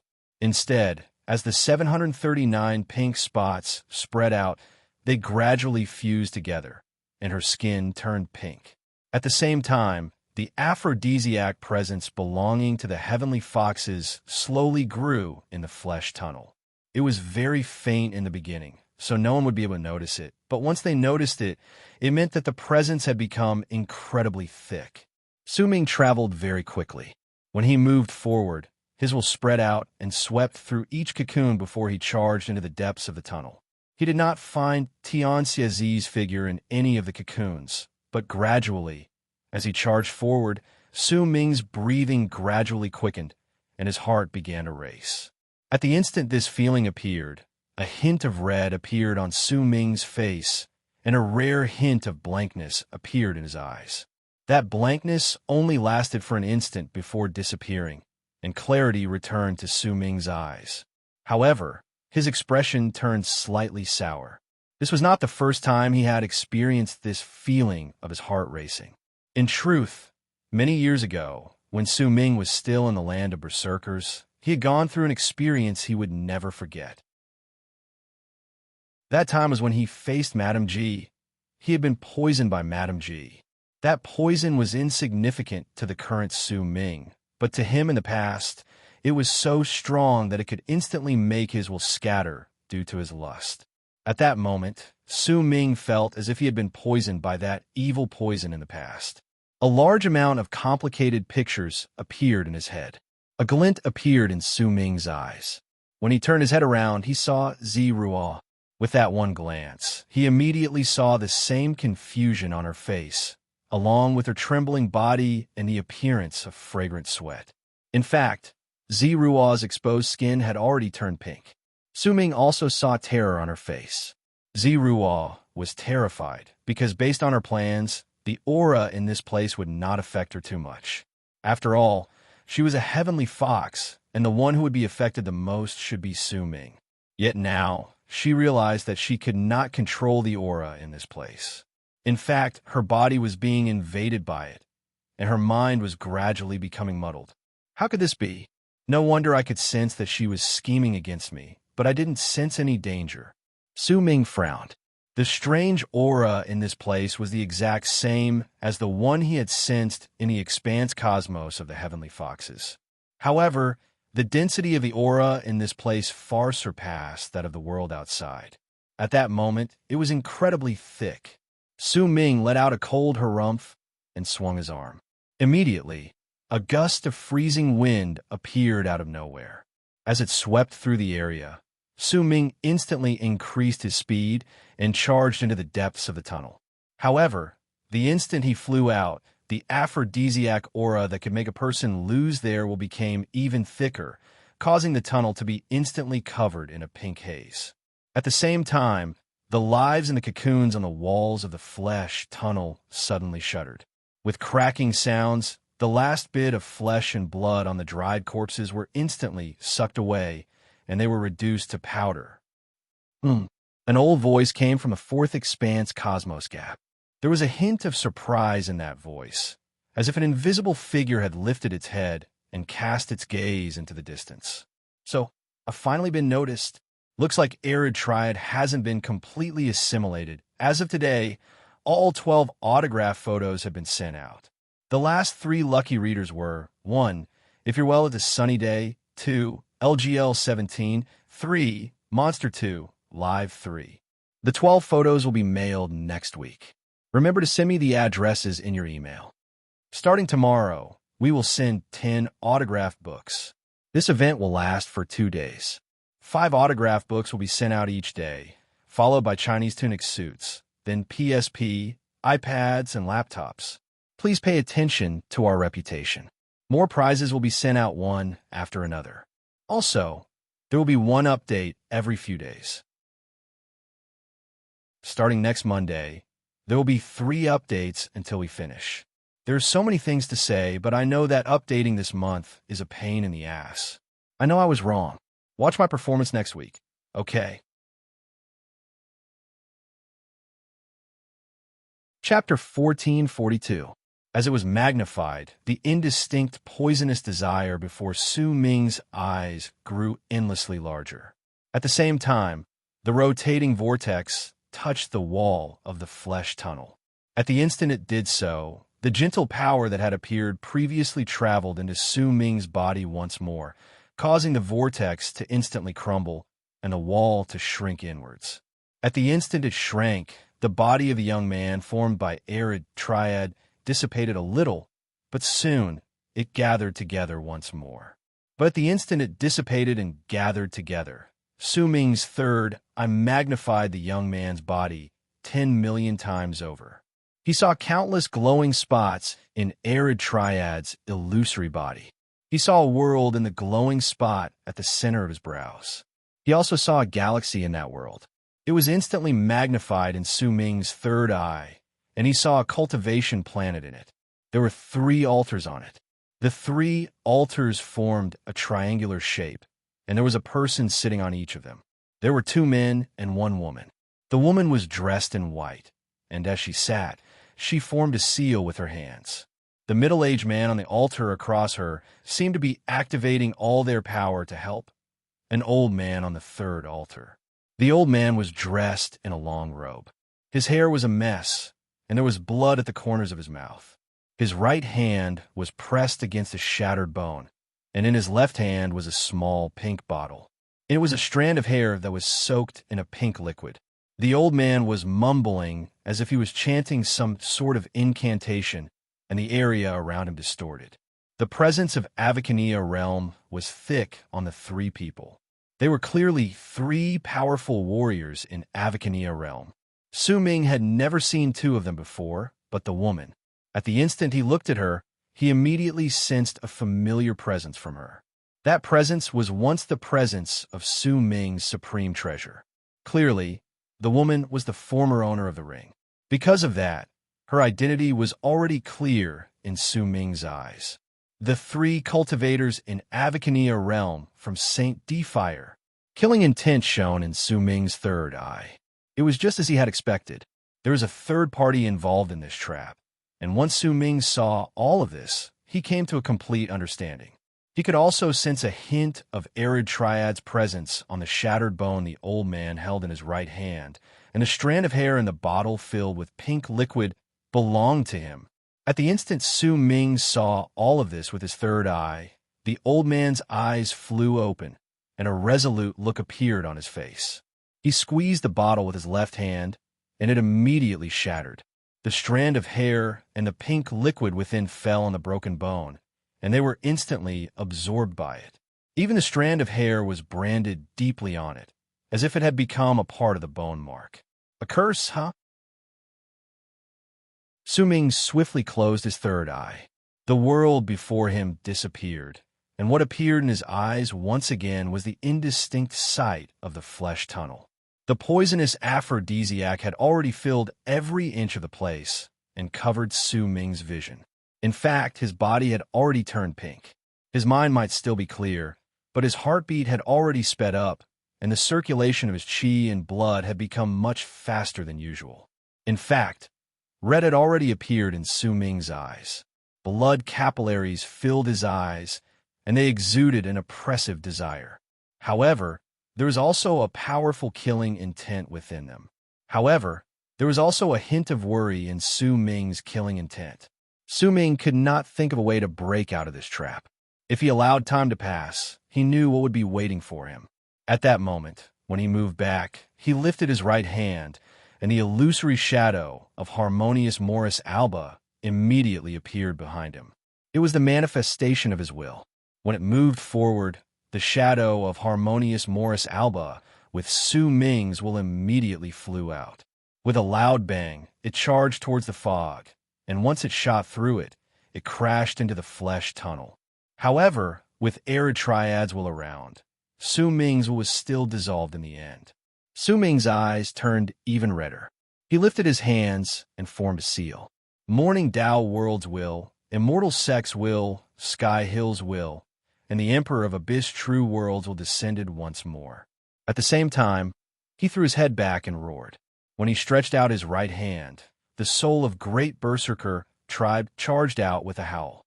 When it gathered together, his right arm instantly swelled up, his left arm, his torso, and his limbs.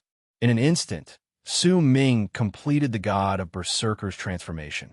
With the power of the god of Berserker's transformation and the four great wills surrounding him, he came to a halt and turned into a long arc. With a bang, he shot through the fog and charged towards the wall of the flesh tunnel. Almost at the instant Su Ming closed in on the wall, the young man formed by Arid Triad appeared on it. He lifted his right hand and pushed it at the incoming Su Ming with a solemn expression. The two of them crashed into each other. At the instant Su Ming's right hand touched the right hand of the young man formed by Arid Triad, the entire flesh tunnel trembled violently. Ripples swept through the area, and the young man formed by Arid Triad disappeared. As for Su Ming, he coughed up a mouthful of blood and fell back. His god of Berserker's transformation body was instantly torn off by the rebound and returned to a normal body. The four great wills around him also disintegrated. When they gathered together again, Su Ming's footsteps came to a halt. He wiped off the blood at the corners of his mouth and stared at the wall of the flesh tunnel where the fog around him tumbled back. At that moment, the young man formed by Arid Triad gathered together again, but this time he was a little indistinct. It's useless.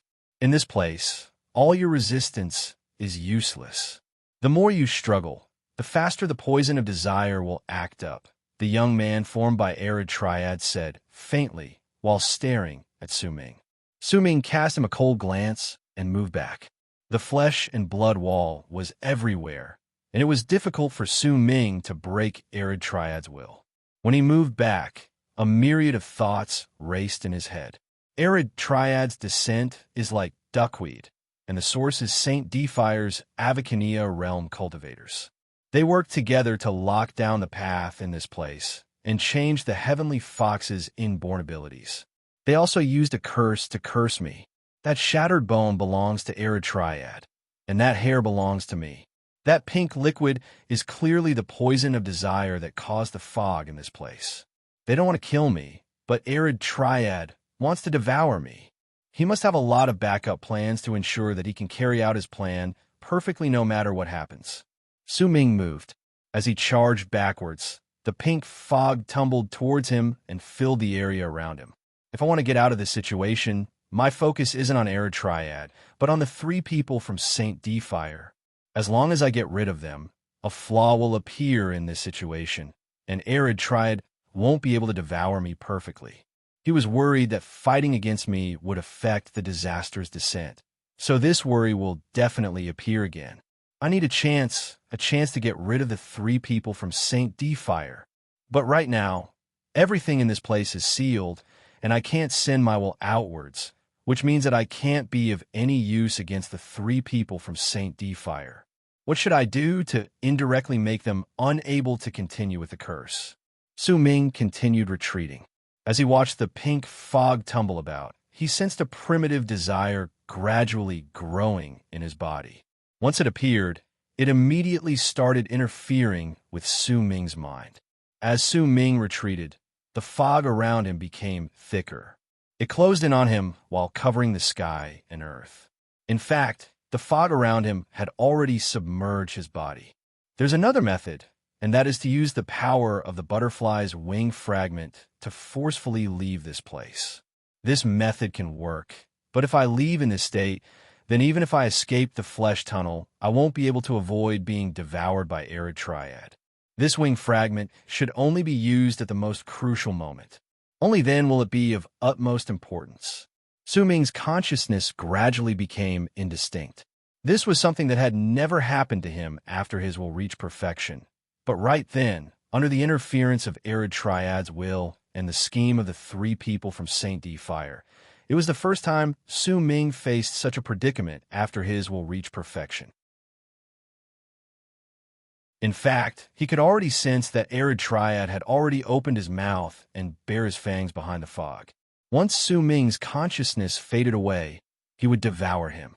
Once my consciousness disappears, my will also disappear. At that time, Arid Triad won't need to worry about me fighting back when he devours me, and he won't need to worry about any backlash either. It won't affect his plan to search for a harmonious Morris Alba when the disaster descends hundreds of years later. Oh well, no matter what, if I have no other way, I can only use the fragment to buy some time. When Su Ming moved back, he was about to do something when a brilliant light suddenly shone in his eyes. Backlash. Backlash. That's right, it's a backlash. What I need to do is to make the 3 people from St. Fire suffer a backlash from their curse against me. Once they can't withstand the backlash, it will be the same as me injuring them severely, and I will be able to break this trap. And the greatest backlash won't be that they won't be able to curse me, but that when they curse me, they will also have to suffer from my curse. A glint appeared in Su Ming's eyes. Once he made up his mind, he would not change his mind easily. At that moment, when the fog around him tumbled about to devour him, Su Ming bit the tip of his tongue and coughed up a mouthful of blood. He lifted his left hand and seized the blood. With a squeeze, it immediately turned into blood fog that surrounded the area in front of him.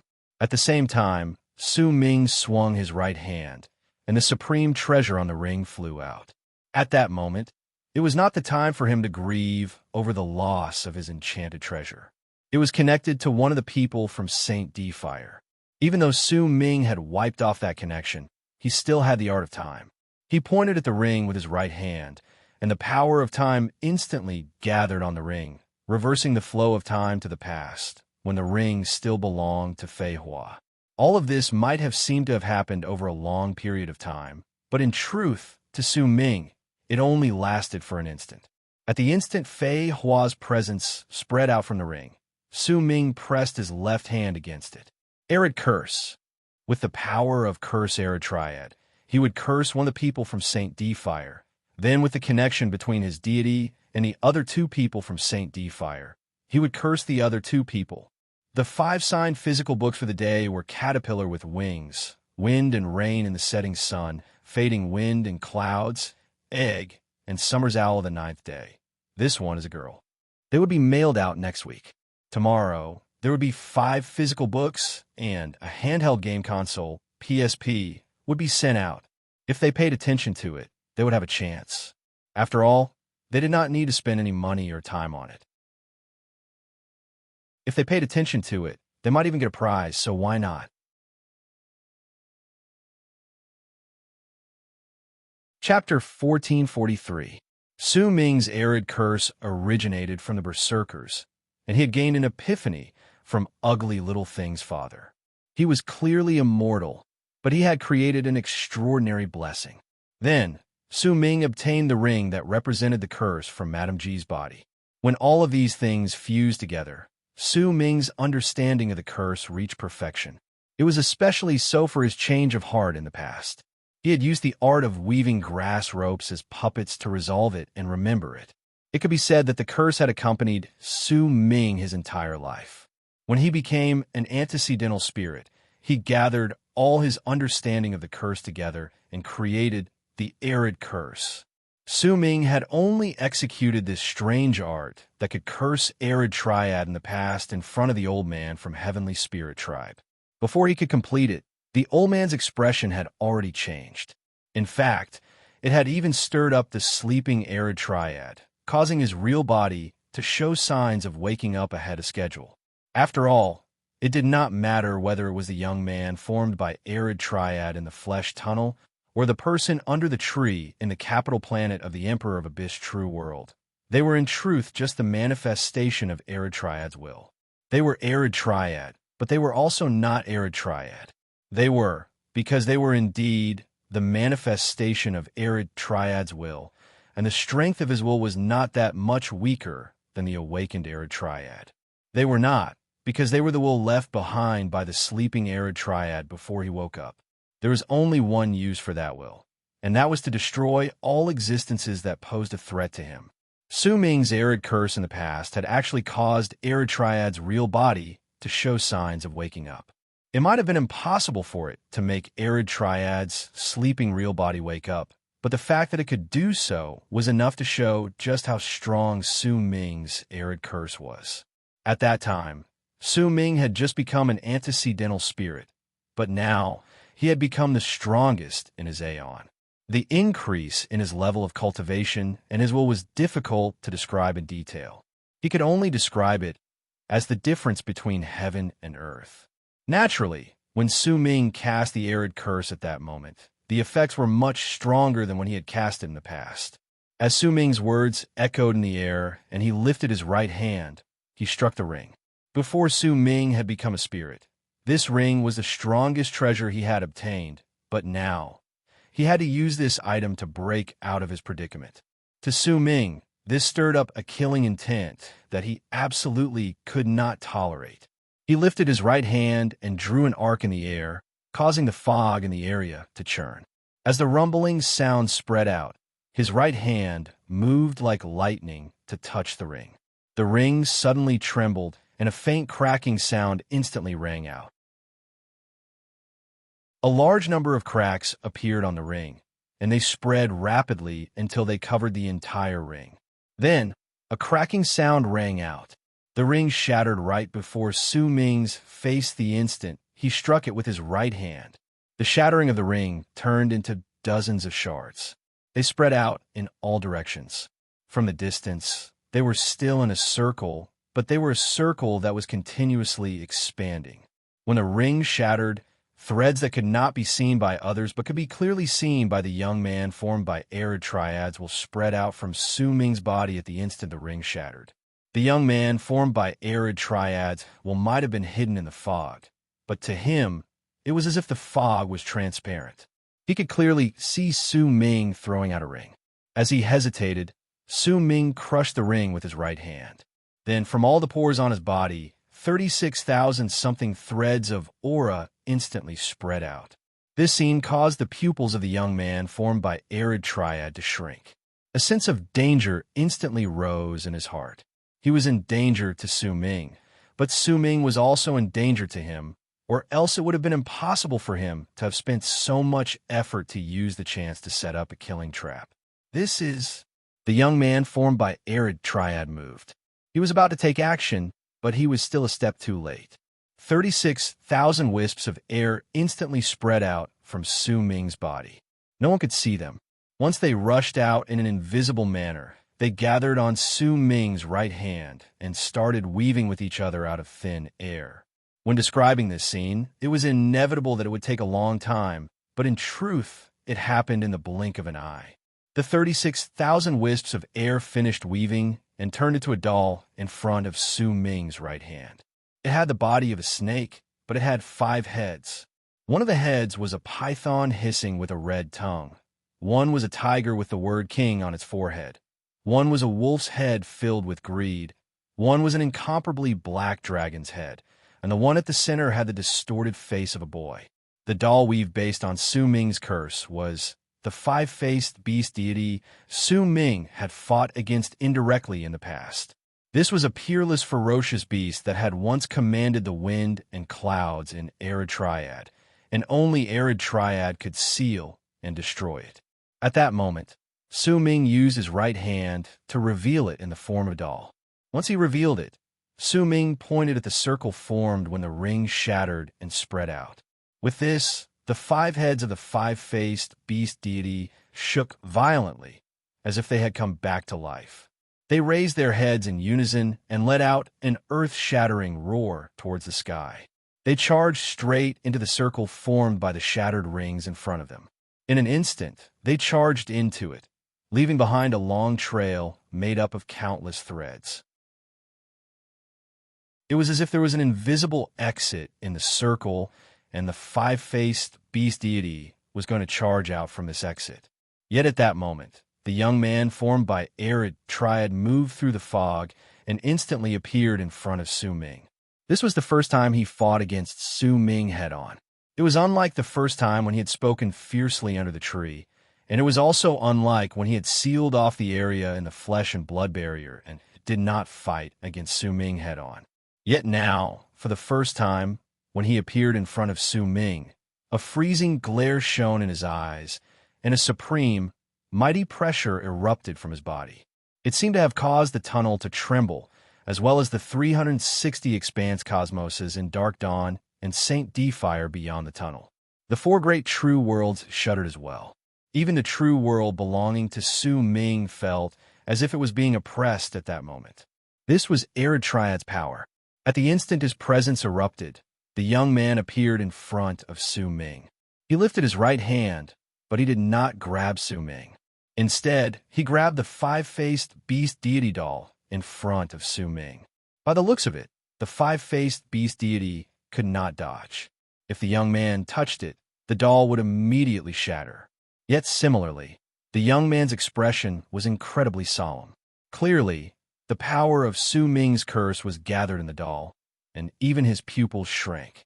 However, he had to destroy the doll in this place. He had already seen through Su Ming's plan, and he would not allow Su Ming to successfully break out of this trap. As long as Su Ming's will could not leave this place, and he was still trapped in this place, then before long, he would be able to completely devour and fuse with Su Ming without any effort. During that instant, a glint appeared in Su Ming's eyes. He lifted his foot and took a step forward. When he lifted his left hand, he formed a seal and pushed it swiftly at the young man. In fact, when he did so, Su Ming's flesh and blood withered a little. It was as if he had drained a little of his life, blood, and even his soul, which was why his body had withered. However, this price was paid in exchange for a strike that caused the pupils of the young man to shrink. He was forced to give up on grabbing the five-faced beast deity with his right hand, because Su Ming's strike gave him a sense of danger he had never felt before. Almost at the instant Su Ming executed his strike and pushed it at Arid Triad, his true immortal sect world in harmonious Morris Alba expanse cosmos crumbled. Loud booming sounds echoed in space, and the entire true world instantly withered and shrank. This was the price Su Ming had to pay. The young man changed the direction of his right hand. He swept his palm forward and swiftly closed in on Su Ming's incoming strike. You sacrificed an expanse cosmos in exchange for a strike of this level that I cannot ignore. Su Ming, I've still underestimated you. When the young man's voice echoed in space, his right hand had already crashed into Su Ming's left hand. A loud bang that shook the sky and earth spread out at that instant. Su Ming shuddered and coughed out 7 mouthfuls of blood.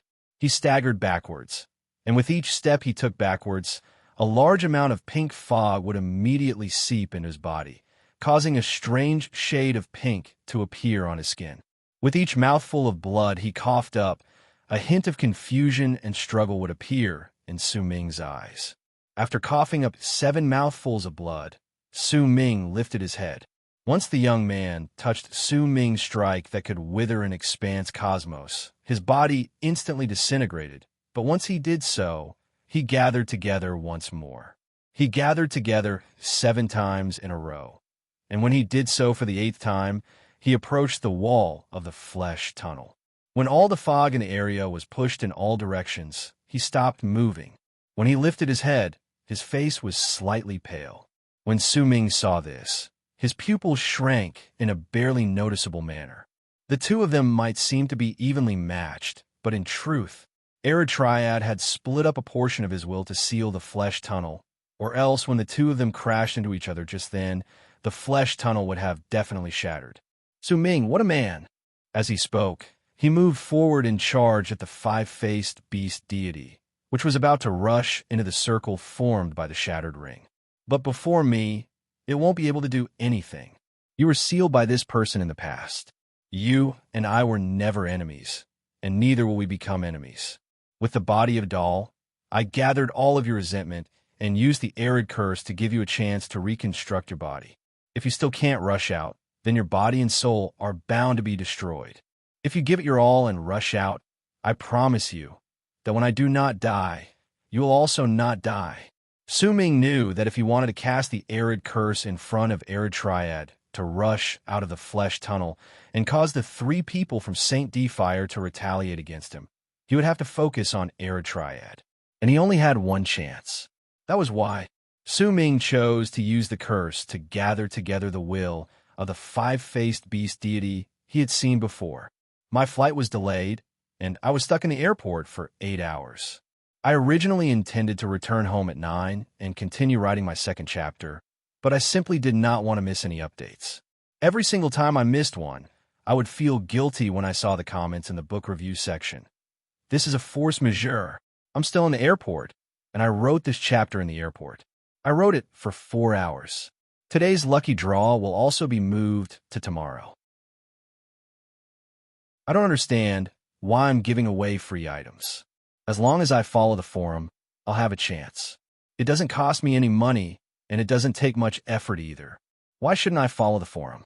Please pick up your phone, open the forum, search for the public account, and search for your ears. The first person with a yellow verification number is me, and I'm stuck in the airport right now. I'm mentally and physically exhausted. Later, I'll post a picture of me in a pathetic, miserable, and listless state.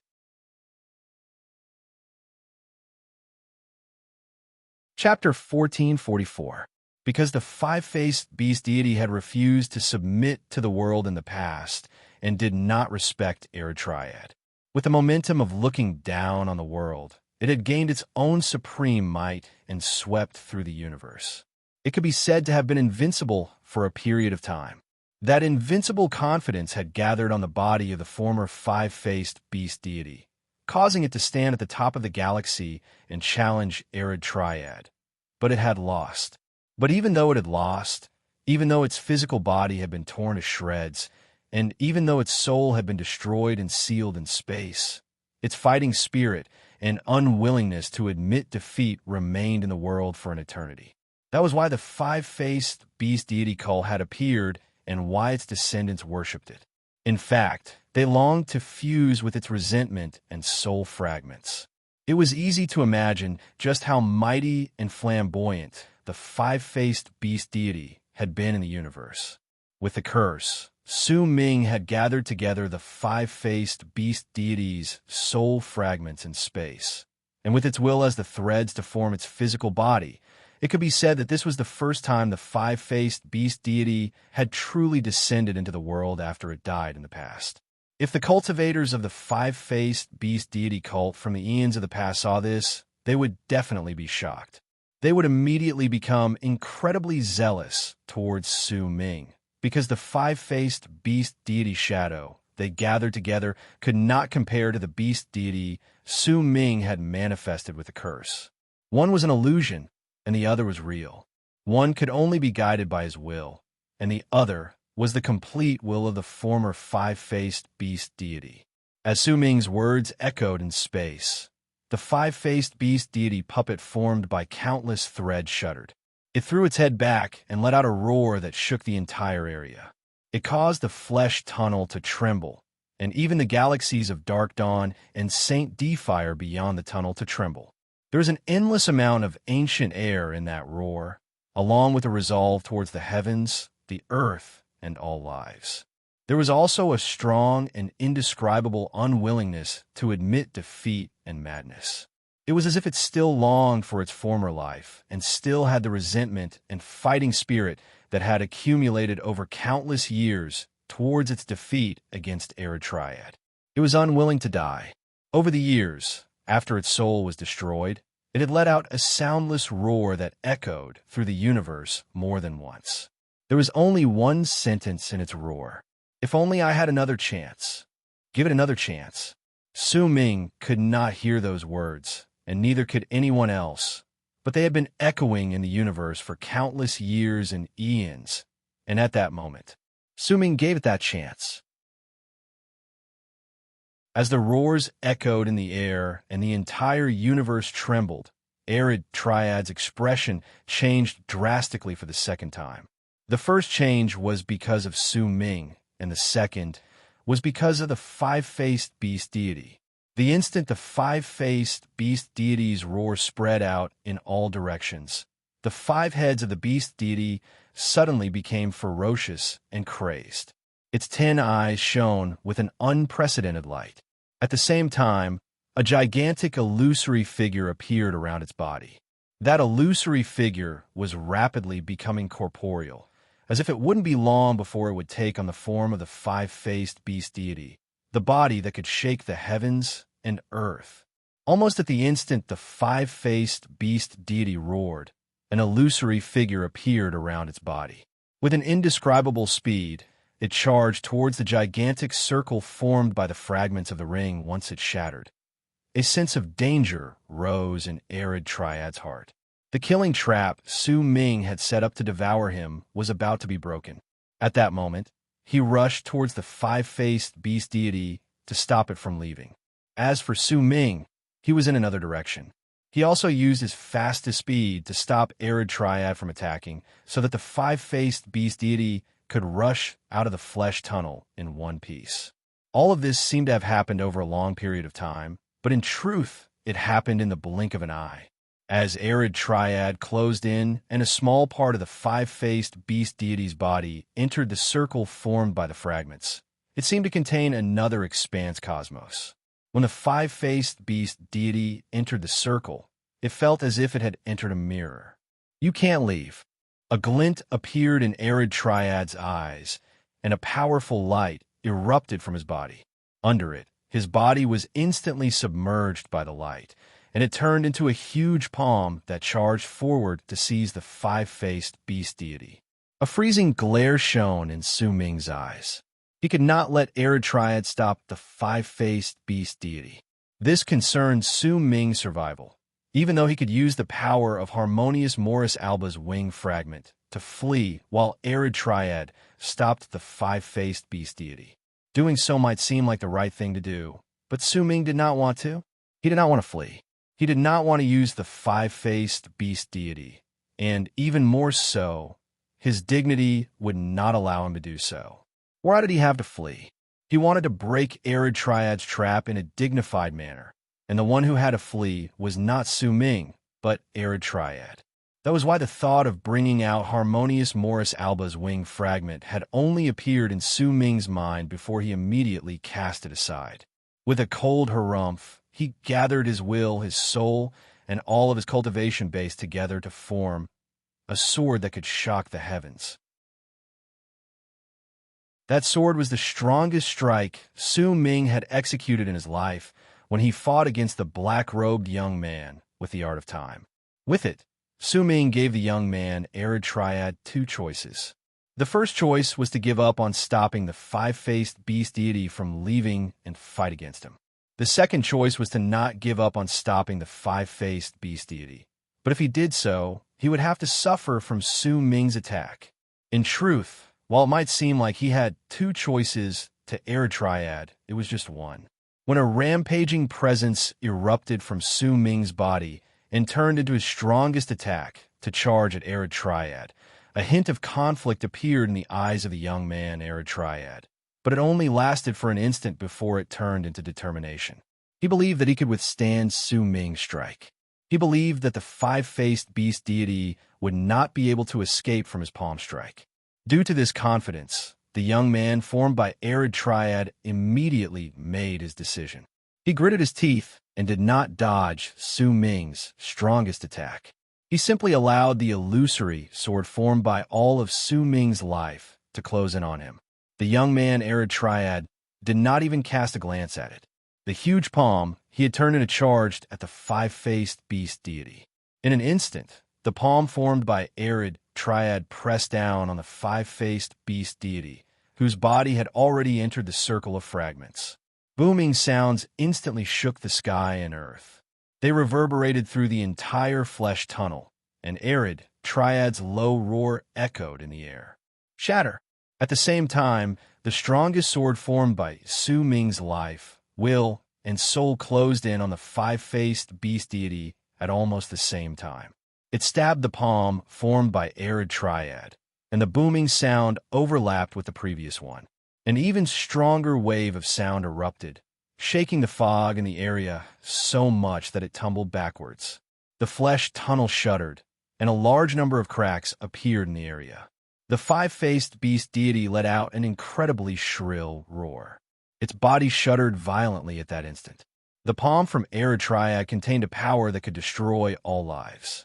Arid Triad's will was contained in it, and it was enough to kill all existences. In fact, that strike did not lose to the power of the disaster when all four wings in Harmonious Morris Alba's butterfly world overlapped with each other. During that instant, the five-faced beast deity's illusory body that had continuously gained corporeal form shuddered and crumbled. When it was torn to pieces, the destructive power from Arid Triad crashed into the body formed by Su Ming's curse. The five-faced beast deity shuddered again. The body formed by Su Ming's curse instantly showed signs of crumbling. During that instant, the five-faced beast deity roared with indignation. The madness that had been accumulating for countless years and eons erupted with a bang. It was a madness that came from its unwillingness to admit that it had failed the second time. It was the strongest will it had in its life, and it had even surpassed the first time it had challenged Arid Triad. At the instant the strongest will in its life spread out from the five-faced beast deity's body, it turned into the madness it had in its life, and it crashed violently against Arid Triad's destructive power with its body as the center. Booming sounds surged into the sky and echoed endlessly in space. The five-faced beast deity's body crumbled with a bang. Half of its body instantly disappeared, but with that half of its body disappearing, the unprecedented madness and unwillingness to admit defeat in its heart, and the resentment it had accumulated over countless eons, it forcefully used the other half of its body to withstand Arid Triad's strike. Arid Triad, damn you, Arid Triad! Even if I have to give it my all, I will not allow myself to lose to you a second time. The five-faced beast deity's roars echoed in space. Four of its five heads instantly exploded on their own, turning into the strongest power in its life to fight against Arid Triad's destruction. In the midst of the booming sounds fighting against Arid Triad, the five-faced beast deity, who only had one head and a small portion of its body left, rushed out of the circle formed by the fragments of its body. It rushed out of the circle and the flesh tunnel. With its cursed body, it rushed out completely. This scene caused Arid Triad's heart to tremble. He originally thought that he could kill the five-faced beast deity, but he made a mistake in his judgment. If this sort of mistake had happened in any other situation, it would have been nothing. He could just make up for it. But in this place, this mistake instantly led to two outcomes. The first outcome was that the trap would be broken, and it was already set in stone. The second outcome was that Su Ming's strongest strike had already erupted with a madness that put Arid Triad in danger. This time you lost. These were Su Ming's faint words echoing in Arid Triad's ears when he turned around and thrust his strongest strike at the five-faced beast deity. Wei Xian's signed photo and physical book will be mailed out tomorrow. Fellow Taoists who don't have an address, please hurry up and give me a detailed address. I will ask again today and tomorrow morning to confirm that the address is correct. I need to give you a postcode, phone number, and name. The next chapter will be published. The 5 lucky readers of today's prestige book. You're tuning in to the Warrior Lore YouTube channel. Don't forget to subscribe and join us on this journey to catch the most captivating stories.